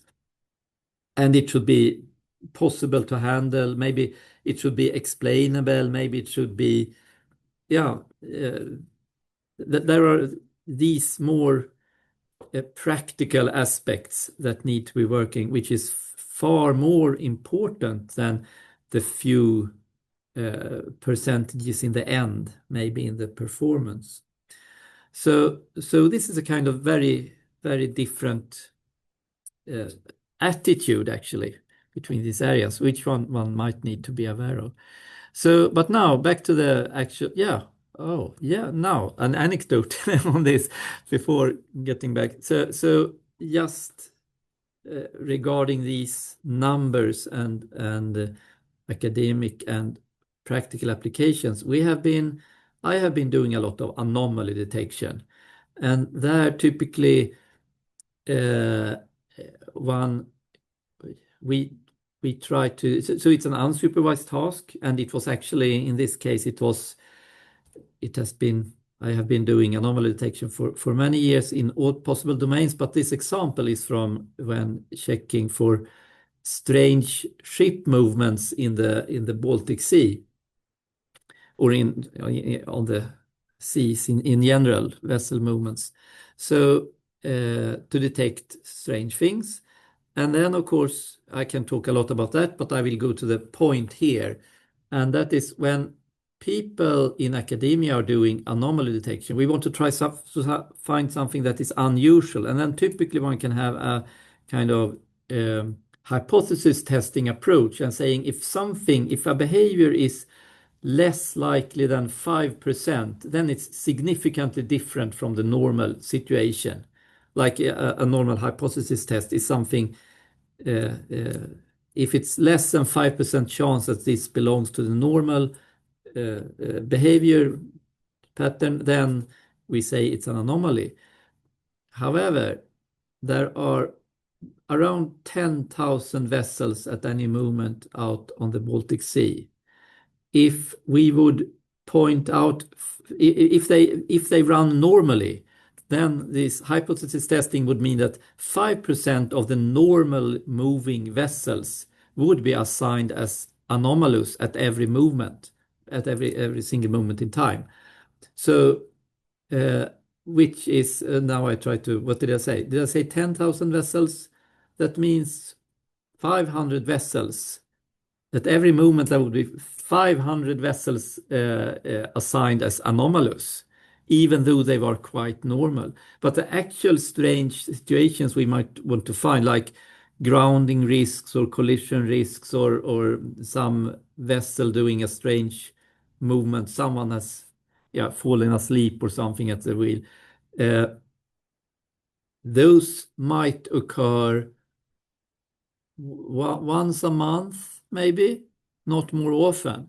So if a warning system in practice would give 500 false alarms per day, say, when there is a real alarm once a month, then such a detector is useless in practice. So the 5% that even academia might feel, that's a good number. No, we are looking at numbers like one in a millionth chance that a vessel should be normal before you flag it as anomalous. That is a kind of performance here, 99.9999, is it? I think must be the kind of rate with which you do not flag a vessel as anomalous if it's normal. So yes, and as an example of how big the difference can be between the requirements in industry and in academia, what is considered an academic interesting result. just wanted to say that. Now, quickly back to the actual subject, the deployment for your methods. And then this is what Lodovico talked about, the last thing, keeping the model updated. Because a data-driven model, almost by definition, if it's data-driven, it's not static. It depends on the data. So when new data arrives, it is meant to change. Now, I should, or maybe I do not say this misconception you sometimes hear out there that machine learning means that the model updates all the time as new data arrives. That is not necessarily true. That is not in the word machine learning, that you need to have a model that learns incrementally, but it can be that. I think I say it down here. You may have streaming data, and then you might want to have incremental learning of that data, but that is not, it's not obvious. So rather we should look at, I don't say that. I just say that sometimes the model might be retrained, not necessarily continuously, but at some stages, because of the concept drift or trends over time that actually changes the distribution of the data, and therefore the performance of the machine learning model. Of course, the machine, just to avoidance of any strange misunderstandings, the machine learning model doesn't change. It doesn't degrade over time. But it's the data that is the actual distribution of data in the world that is beginning to drift, to gradually make it less useful.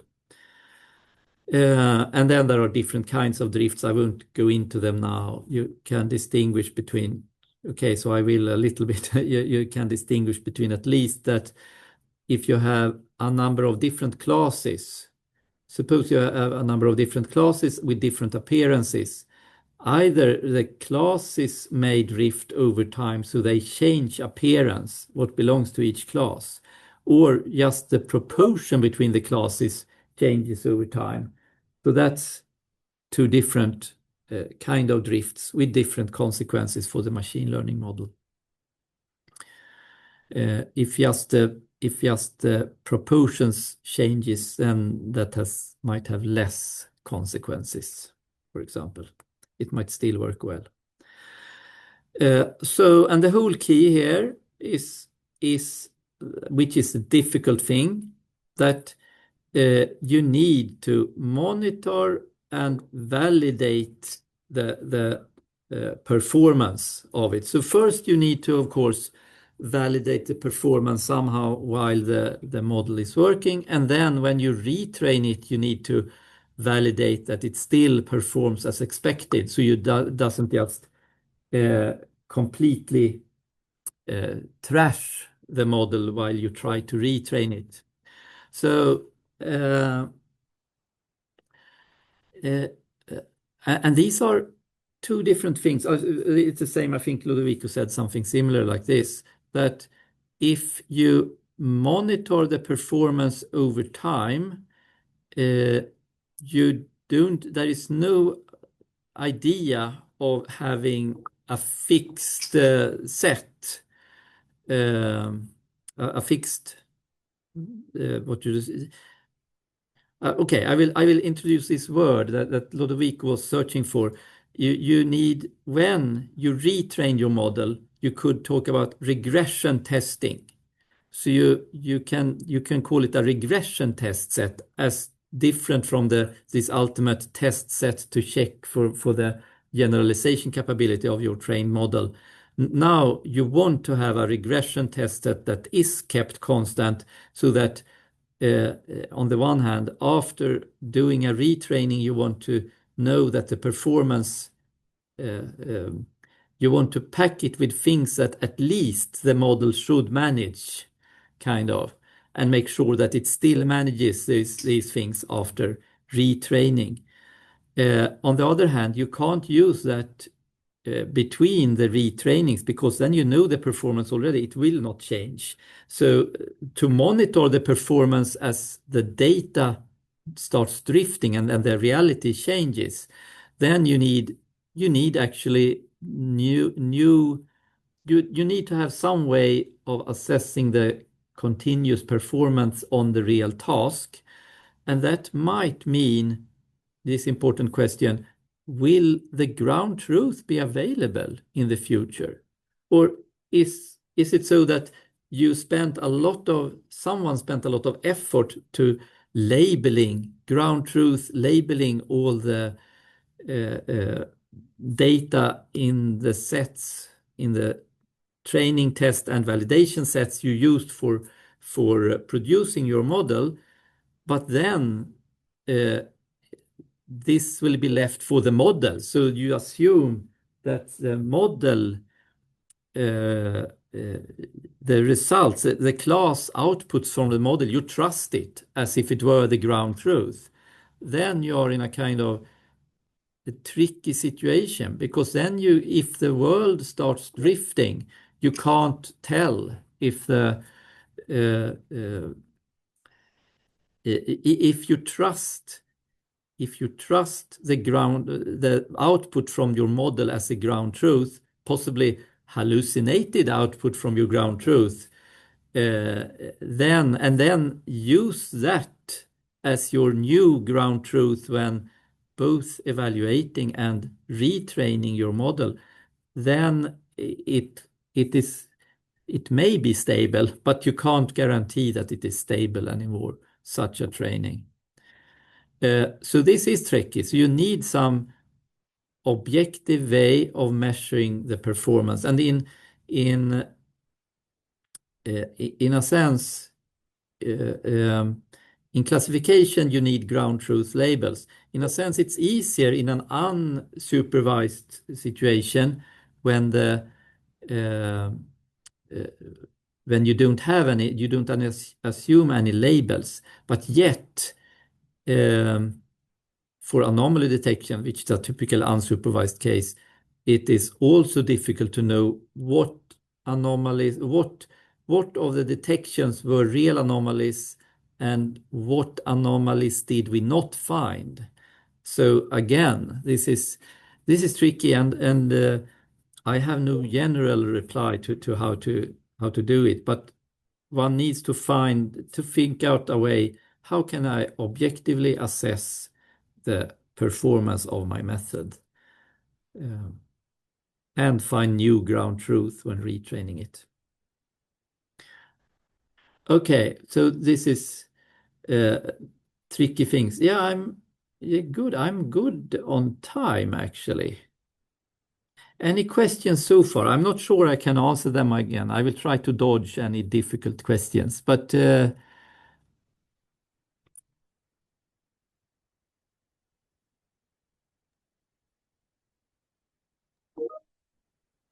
no obvious.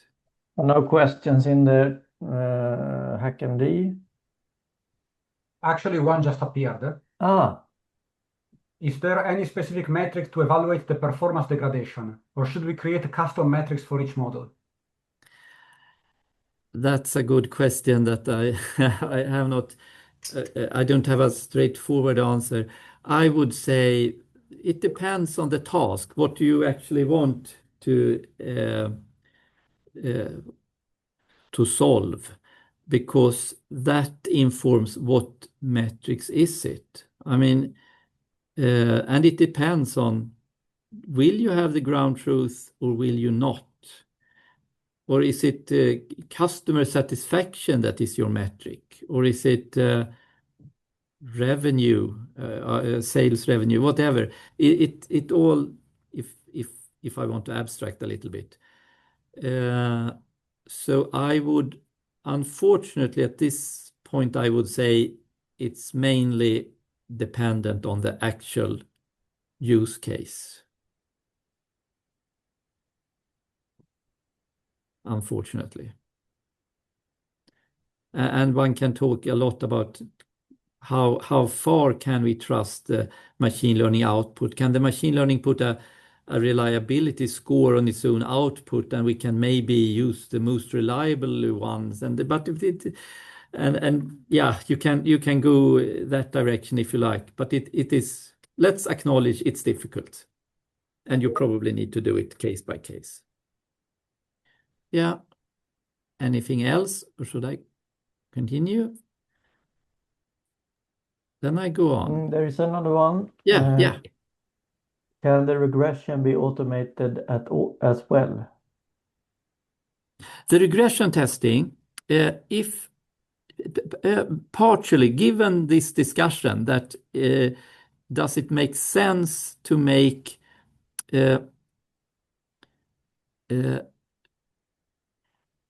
you must do it carefully, because as I said, if the reason for retraining is that the reality has changed so much that the old model no more makes sense, is your regression tests still making sense? So I would say yes. If you have you may actually need to design. This is as opposite as the training, validation, test set the design you could come, because they should be kind of randomly split, but in such a way that they are not similar to each other, not too similar to each other. But this regression testing, it might even make sense to actually design it deliberately to contain the tests that the model should at least manage. It should contain a number of clear-cut classes and so on that have not changed. And if these do change over time, then that regression test is not valid anymore. But otherwise, yes, the whole pipeline, you can set up this, the boat example with the movement of ships. We implemented it for detecting grounding risks, ships that were at risk of grounding for the Swedish Coast Guard. And together with them, we implemented this. We actually did deploy this method at them. And they did this. They had a number of historical groundings in the regression tests that at least when ship traffic changes, it increases, for example, in the Baltic Sea gradually, and there are new lanes, new fairways, and so on. But then they put in the regression testing that it should at least detect the historical groundings. Otherwise, it would stop working, kind of. And then they could add new groundings, real groundings, into the regression testing to make sure that the model still performs. And they set up it to be automatically retrained every third month, I think, and tested. And if the new model if the regression tests did not pass for the new model, they did not take it in use. They continued with the old model, and then they tried retraining a little bit later again. So it was, if it went well, it was automatic. I suppose if it didn't like the new model, then maybe a human had a look at it to see if they could understand why. I think it usually did pass the regression testing. I don't know of any counterexample. So this is, I think, it can be, that step can be automated and alarm someone if it doesn't pass, maybe. Any more questions? Then I go on. So now it will be more anecdotal stuff. Again, I will dive into this. So again, as we said, it's an iterative process. So when you come to the actual deployment, this is the first time when you actually start using it that you will notice if does it work the way you expected? Was the performance that it showed on your held out test set actually representative for the performance in real world? or has and so and one thing I will focus on to some examples that may go wrong. I will give a few examples, some pitfalls or some examples that might have happened, and it touches on some questions that I got yesterday. What do we do? I think the questions were, what do we do if we realize there are correlations in the data, but those are not the real causal relations we want to find? And what if we have, I gave an example when we have solved a problem. We thought we have solved it well, but it was not what the customer really wanted. They wanted to understand they didn't want to predict when to have a problem. They want to be able to avoid the problem, of course. So I will go through a couple of those. So first example, this is from the pulp and paper industry. So when you produce paper, you have this pulp from the trees, and it contains both lignin and cellulose. And the thing is that if you pour in some what is that in English? But an alkaline, some very alkalic substance, lut.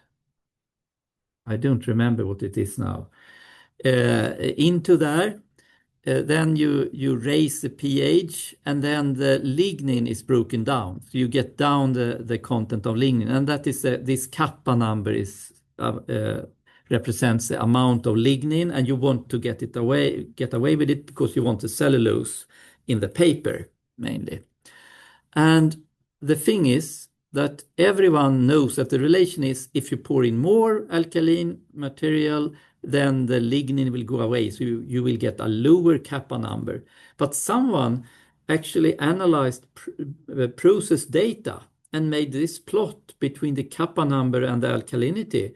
And it shows the wrong direction of association. It shows a strong positive correlation between kappa number and alkalinity. So why is this? Everyone knows that more alkalinity means less kappa number, but the data clearly showed the opposite. What's going on? Maybe everyone is wrong. Everyone in the paper industry, they got it wrong all time. However, no, that's not it. The thing here is so just let's look at the consequences of this for machine learning. If you put a if you have a control system now to control this thing, but if you train a machine learning on this process data, the machine learning, you can then use the machine learning to steer the process, because the machine learning will now learn that if you pour in more alkalinity, you can get the kappa number up, and if you have less alkalinity, then you will get down the kappa number. So with this process, you can train a machine learning model to actually steer by pouring in more or less alkalinity, steer to what kappa number do you want, because this is a quality measure. You want a certain kappa number in the final paper, depending on the quality, kind of. That's great, isn't it? But now the thing is, it's the wrong way. So what do we see? It's because of the control system. Because when the kappa number is too high, when you have too much lignin in there, then you pour in more, the control system pours in more alkalinic material to get it down. And when the kappa number is very low, then the control system stops pouring in alkalinity because it doesn't need to be lower. So what we see, the correlation we see, is not the physical, so to say, correlation between how the alkalinity leads to a higher or lower kappa number. It is the control system. When the actual kappa number is too high or too low, it changes how much alkalinic material you pour in. And so the point is, in this case, it was a strong, the correlation reversed sign. So you get where you would say that the physical correlation would be negative if you just observe the system with no control system in, trying to control it, then you would see the negative correlation here between these features. But when you put in the control system, you get a positive correlation. But it could as well be, if you have a perfect control system, think about it, then the correlation would disappear, because it would look like, yeah, because if you want a certain kappa number on you want 0.5 in the middle here, say, you want a certain kappa number. If the control system is very, very clever, it would then compensate with the exact alkalinity to exactly achieve the same kappa number. So it would look, for a machine learning method, it would look like, yeah, alkalinity doesn't matter. It can be high or it can be low, but the kappa number is always the same, which is also wrong, equally wrong, or even worse, because then you wouldn't even see that there is a relation between these things. So this is one example of how, when just looking at, if you just look for a correlation, you can get it wrong. If you have a control system specifically, as in this case. I will move to another example. This was an old example about in the 90s, when we had this JAS plane. It had two failures, so to say, one during landing and one during a flight show in Stockholm. Fortunately, no casualties in either case. But so the sensitive thing was how to land a plane, because it was in the landing thing, it was kind of in both cases, it was unstable. That was something that was not really polished in the control system of the plane. So they wanted to see, can we make a machine learning method already 30 years ago? Can we make a machine learning model to do the landing of the plane to avoid that the bad loops, the control loops between the pilot and the plane? So they fed in to this network all the position and the course and the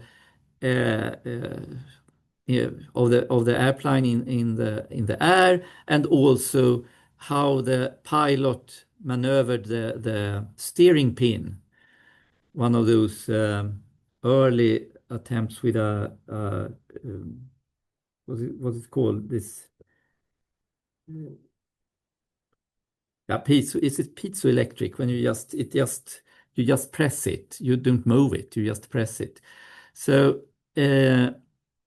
and you wanted to predict what will the position of the steering pin be given the position in the air and the flaps positions and the landing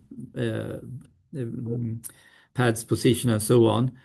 And it was an amazing result that the machine learning method managed with over 99.9% accuracy. It's incredible. I mean, this is numbers you don't see in normal life. If ever anything above 90% should make you suspicious, but this was fantastic to actually manage to predict the steering pin position, and to make it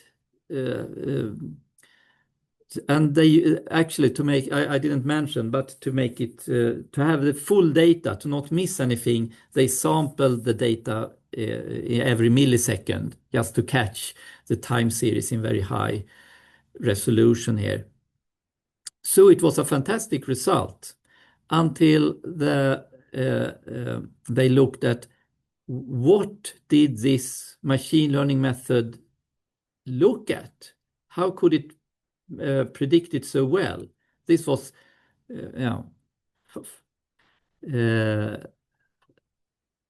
so the reveal is this. It turned out the network ignored all values except the last position of the steering pin. Because the new position, I mean, in 1 millisecond, the steering pin position, or pressure rather, would not have changed so much from the previous millisecond, right? So if you predict that, it will be the same as the last time, you will get this high precision or this high accuracy. So it would mean that if you actually try to use this machine learning method to steer the plane during landing, it wouldn't move the pin at all. And as an aside, I don't know if for you who remember these things in the 90s, the reason for the instability was that there was the events when the pilot pressed the pin. What happened was that it queued up events. Now the pin is pressed to the left, to the left, to the left, to the left, to the left. But then it took some time until the plane reacted and starting going left. And then the pilot, now I'm enough to the left, and starting correcting to press a little bit to the right. But then the plane was still processing, to the left, to the left. It hadn't gone through the queue yet. So the pilot pressed more and more to the right, and then it queued up a lot of events, turn to the right, and then the plane finally, now it should turn to the right, and started to process the turns to the right a long time. And that delayed caused a very unstable behavior, of course. So actually, in this case, if you had not touched the pin, it would have stabilized the plane. So it could have worked, if I say that in a kind of ironic tone. But no, not joking. A seemingly perfect prediction can be useless for control. And this is something that some of you may have had similar experience. If you try to predict a time series and carelessly feed in all the previous time steps, many times it finds this way, the last position is very similar to the current position, so it just feeds out that one. And it will look good on the accuracy, or the root mean square error will be very low, but it does nothing useful, so to say. I go on, and this is actually, this is an interesting example also that I want to tell you about. We had this project called Digi3Gas. It was about optimizing recipes for hardening steel. So what you do when you're hardening steel is that you have this block of the component in steel that you want to harden, made of mostly iron or this metal, and you feed it into an oven with, say, 925 degrees hot oven with most carbon monoxide in the atmosphere, mostly carbon monoxide, and a little bit else. And then when it's lying there, the carbon seeps into the surface of the steel to a certain length. And then after a couple of hours, you take it out from there and sink it down into cooled oil. And then the steel gets hardened. Where the cool have seeped into the iron, you get the extra hardened crust, so to say. And you want to regulate how far in do we want it to be hardened, because it's different qualities of the steel. Some should be very hard, some should be more flexible, depending on what you're going to use it for. So we wanted to find recipes that were optimal, and actually in this case save carbon dioxide footprint. And then we wanted to use an optimizer that had a kind of digital twin of the process that could predict if we have a certain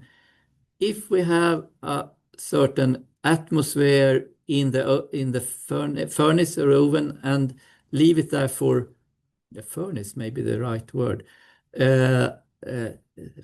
For a certain time with a certain amount of carbon monoxide in the atmosphere, how far will this hardening crust go? And so the first thing is to do the digital twin that could do this prediction. The next thing would then be to use an optimizer to ask the digital twin about what recipe, how could we adjust the recipe to decrease the carbon footprint but still get the same quality of the steel, the same hardening depth.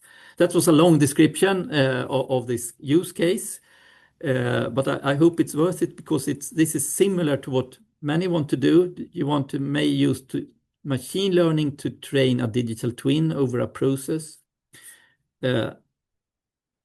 And actually, we also wrote a simple physics-based simulator that was actually calculating on the diffusion rates in the steel, of the coal into the steel, and use that to predict how far would we actually get.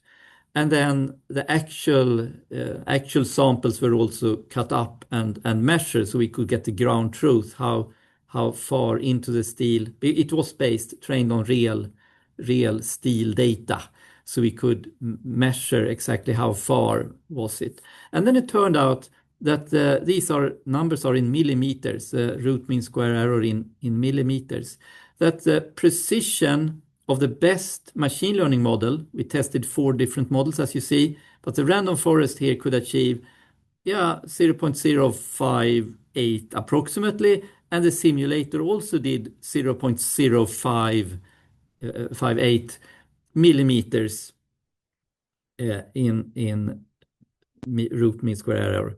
So almost identical performance between these. But then we connected each of those two to the optimizer, trying to find a recipe to achieve a certain wanted hardening depth.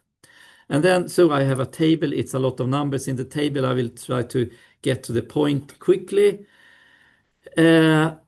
So we had a certain goal depth we wanted, and then the simulator, in the physical simulator, which was quite good, the physical simulator we could verify against real results also, so we could see that it was independently shown to be very precise actually. So we can trust that one in this table at least. I will do so now. So the simulator we got in the 2 columns, sim CP and sim time, is the time in the furnace and the number of the carbon potential, which is given by the carbon monoxide in the furnace. That is the simulator, using the physical simulator, what recipe do we propose to get the goal depth? And then to the right side, we have the machine learning method when getting the same, when using that in the optimizer to try to find the recipes. It first, on the first row, it's fairly good. It's instead of 1 millimeter, it gets 0.97 millimeters. That's acceptable. That's perfectly acceptable within 5% of the goal depth. But then when we lower the expected goal depth, the deviations just increase and increase and gets it gets ridiculous values in the end. Ridiculous, but it doesn't work well. It's very big deviations here. Why does the machine learning, the simulator and the machine learning produced exactly equal predictions of the hardening depth? Yet when we put it in the combination with the optimizer, trying to find a nice recipe, it completely goes astray and fails. And there are at least 2 different reasons for this. And I think the to say the second one first, the second bullet point here, the machine learning was trained on actual process runs from the factory. And note that in all controlled processes, we only cover a very, very tiny filament, I would almost say, a subset of the entire space. And whereas, of course, the physical simulator, it wasn't trained on the actual data. It was created from physical principles. So it had no limitations in the kind of range of the input that we gave it. Whereas the machine learning had only seen perfect runs according to the original recipes. But we were now with the optimizer beginning to explore recipes outside of the normal process ranges, because the normal process they already have, they know that. They wanted to find new recipes with lower carbon footprint, right?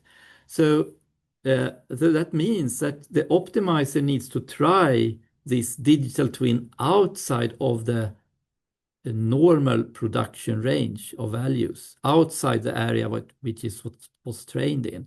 And whereas when we evaluated the prediction performance, we only evaluated on the real process runs, which were kept within the same thin line of actual process data. And the first bullet, the second reason, it's a little bit more intricate, but actually it's also worth thinking about. When the machine learning, it tried to be conservative when it was uncertain. So when asked to make a prediction a little bit outside of the training range, it was a little bit careful and tended to the mean of the data, kind of. And that's a right thing to do. Better make a little bit careful estimate than a more extreme estimate. If you're uncertain, you could think.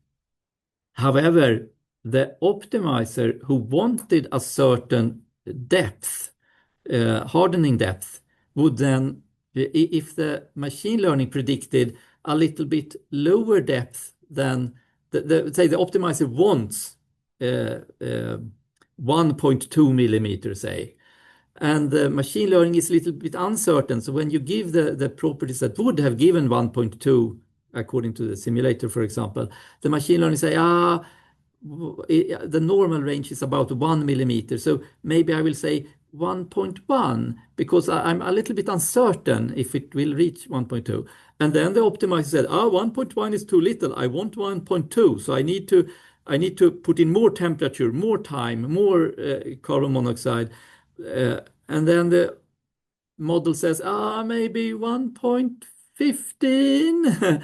and that presses, even though the actual value would have been 1.3. And then finally, when the optimizer tries a recipe that would give you 1.4 millimeters, then finally the model says, maybe 1.2. Yeah, then the optimizer is happy. So when the machine learning model is conservative, the optimizer forces it out to be more extreme instead. And yeah, I will not talk more about, I've been talking a long time about these things now, so I will just sum up. What can you do? What is going wrong here? Machine learning, it is very focused on prediction. The entire metrics, all the RMSE, everything is about getting the prediction performance as good as possible. But actually, in these cases, prediction is not control, as we saw with the JAS plane, and indeed in all the other examples. You can have a perfect prediction, but that is not the same thing as finding the things you really want to control the process. So what can you do? The first thing is to identify that you have this kind of problem, and if it's just a matter of the training data not spanning the entire space, yeah, that is one kind of problem that you maybe can handle by trying to span it up.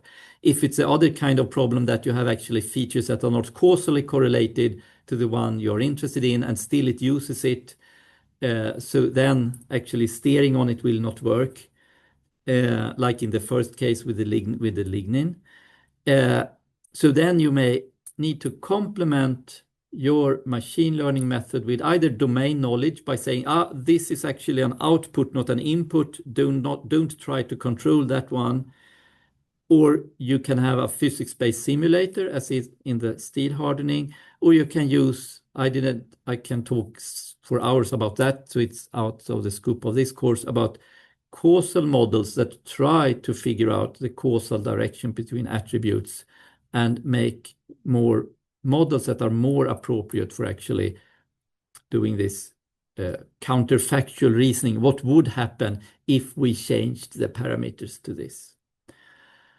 Oh, that was a long rambling from me, it seems. I think I will do it like this. Just concluding remarks, and then I will maybe take a few questions. So concluding this deployment thing, remember the method, everything is on its own, so it should be automated. Yeah, that was just like Lodovico explained how to do it in practice a little bit more than me. But it means that there should be entry points in this whole code base. There should be clear entry points for doing the pre-processing, doing the retraining when you need to do it, and then have some monitoring and validation things in place. All that should be part of this thing, as opposed to just the machine learning model itself, fixed and packaged and untouchable. That is not the case.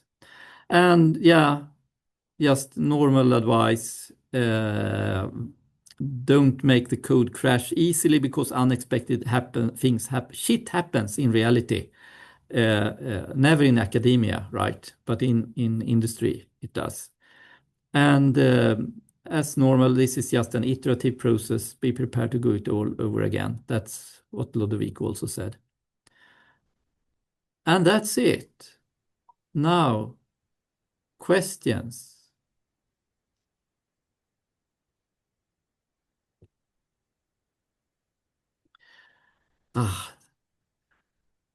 No questions. There aren't any in chat.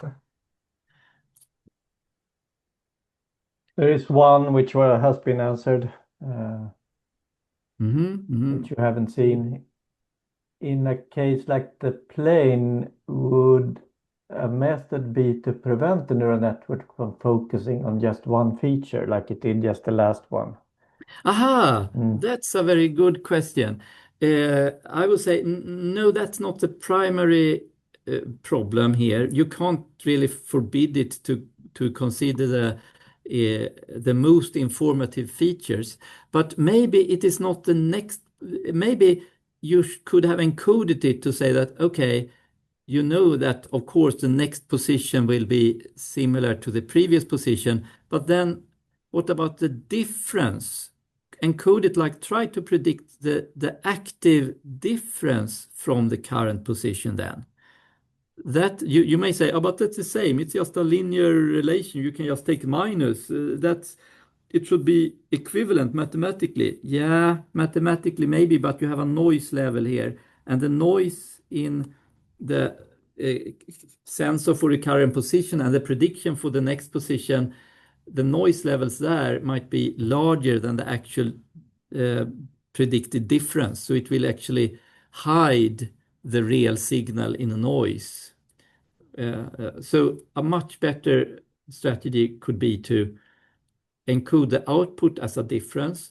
Also, I think you should encode maybe not just the final position of the input. You could think of pre-processing the inputs also, maybe you want it to take longer time periods into account. So maybe you could do some smoothing, looking at the average, the major trends, in movement over larger time. And you could maybe you could have some.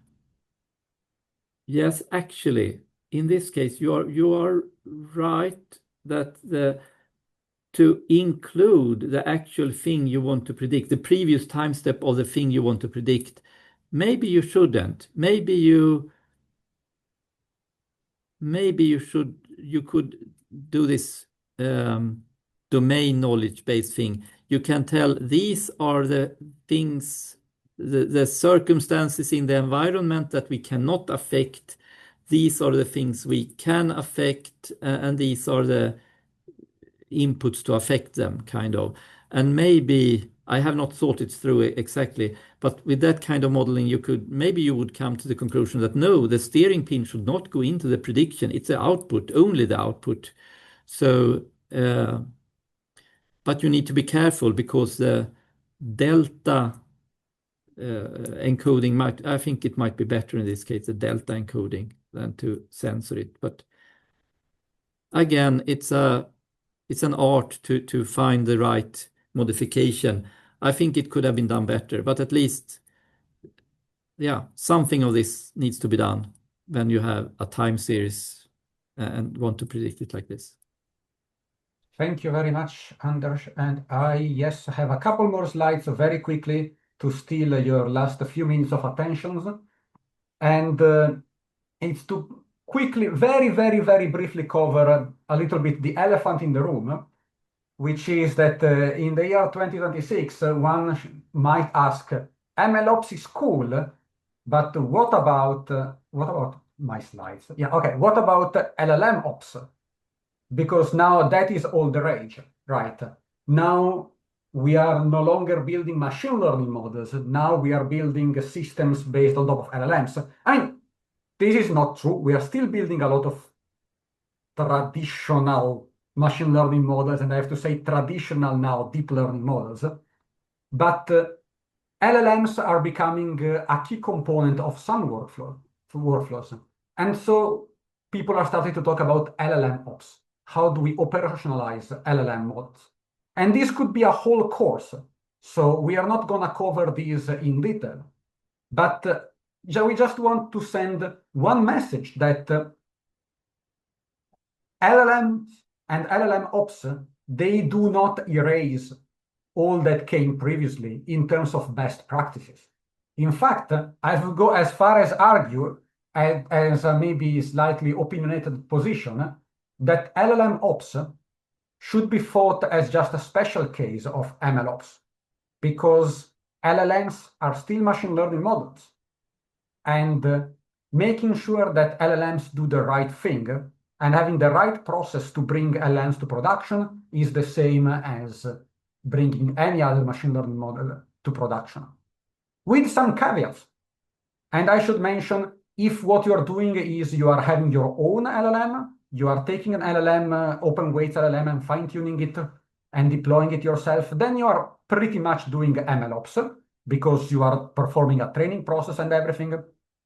But LLM ops is mostly about when you're not training your own model, when you are using models that are available from third parties as APIs. Still there, I would say a lot of concepts apply in the same way. And I would like you to take home the fact that even if technology changes, the core concepts remain the same. So for example, versioning, lineage tracking, and change control and change versioning, those are still extremely important, with the caveats that now you are not versioning your own models in your own model registry, but you have to take care of versions of remote LLMs that you're using as APIs, so that if your LLM provider changes their model to a new version, what happens? Are you pinning your code to always call the exact same version of the model, or are you calling the latest model from that provider? Because there might be a change of behavior, of course, because it's a new model trained on slightly different data. So you need to keep track of which LLMs you're calling and keep track of which version of the LLM, and keep track of prompts. Which LLM version works well with which prompt version? You might have different prompt versions then for different situations, and also as your, let's say, if you're working with LLMs that users interact with. Maybe your user request will change over time, and then you will have new versions of the prompts, or find out that different models work best, which then leads to hyperparameter tuning and evaluation. Except that your hyperparameters now, they are not the hyperparameters in traditional machine learning, but now it's about the prompt. You could say that the prompt is a hyperparameter. So you want to automate the search for the best prompt and the evaluation of which prompts work well for the tasks. So, and then there is the question of how do you handle these prompts? I've seen them handled as code. They are just part of your repository. They are text files at the end of the day. Git is very good with text files. I've also seen some solutions that treat them as artifacts with a prompt registry where you store them separately from your code, which has the advantage of enabling the decoupling of code versioning and prompt versioning, which might be useful in some ways, in the same way that in some cases, decoupling feature versioning could be interesting with the feature stores. And finally, monitoring is still something super important that people tend to forget about. You still need to monitor the LLMs. They can't make wrong predictions in the sense that they will always generate more or less valid text. So if the goal is generate text, they will not do it wrong. But what is it that really matters is not that they generate text, is the meaning of the text they generate. And that you need to monitor carefully. And with the LMs, the monitoring very often comes in the form of guardrails as well that exist around the core LLM to ensure that policies are followed. And now you need to start monitoring. Are my guardrails working? How often do they get triggered? How many generations get rejected by a guardrail? And how does that affect the performance of the model? So that is sort of, there are key differences in the details, but the core ideas are exactly the same. Versioning, tracking, tuning, evaluation, monitoring, and doing this continuously in a loop. That is important, and automating things, automating the evaluation, automating the monitoring, the tuning of the prompts is also possible to automate. Do not go and try out prompts manually with the vibes, just with, it seems to me that this prompt is better than this prompt. Have evaluation, have proper search of the prompts to have a strong and robust LLM ops structure.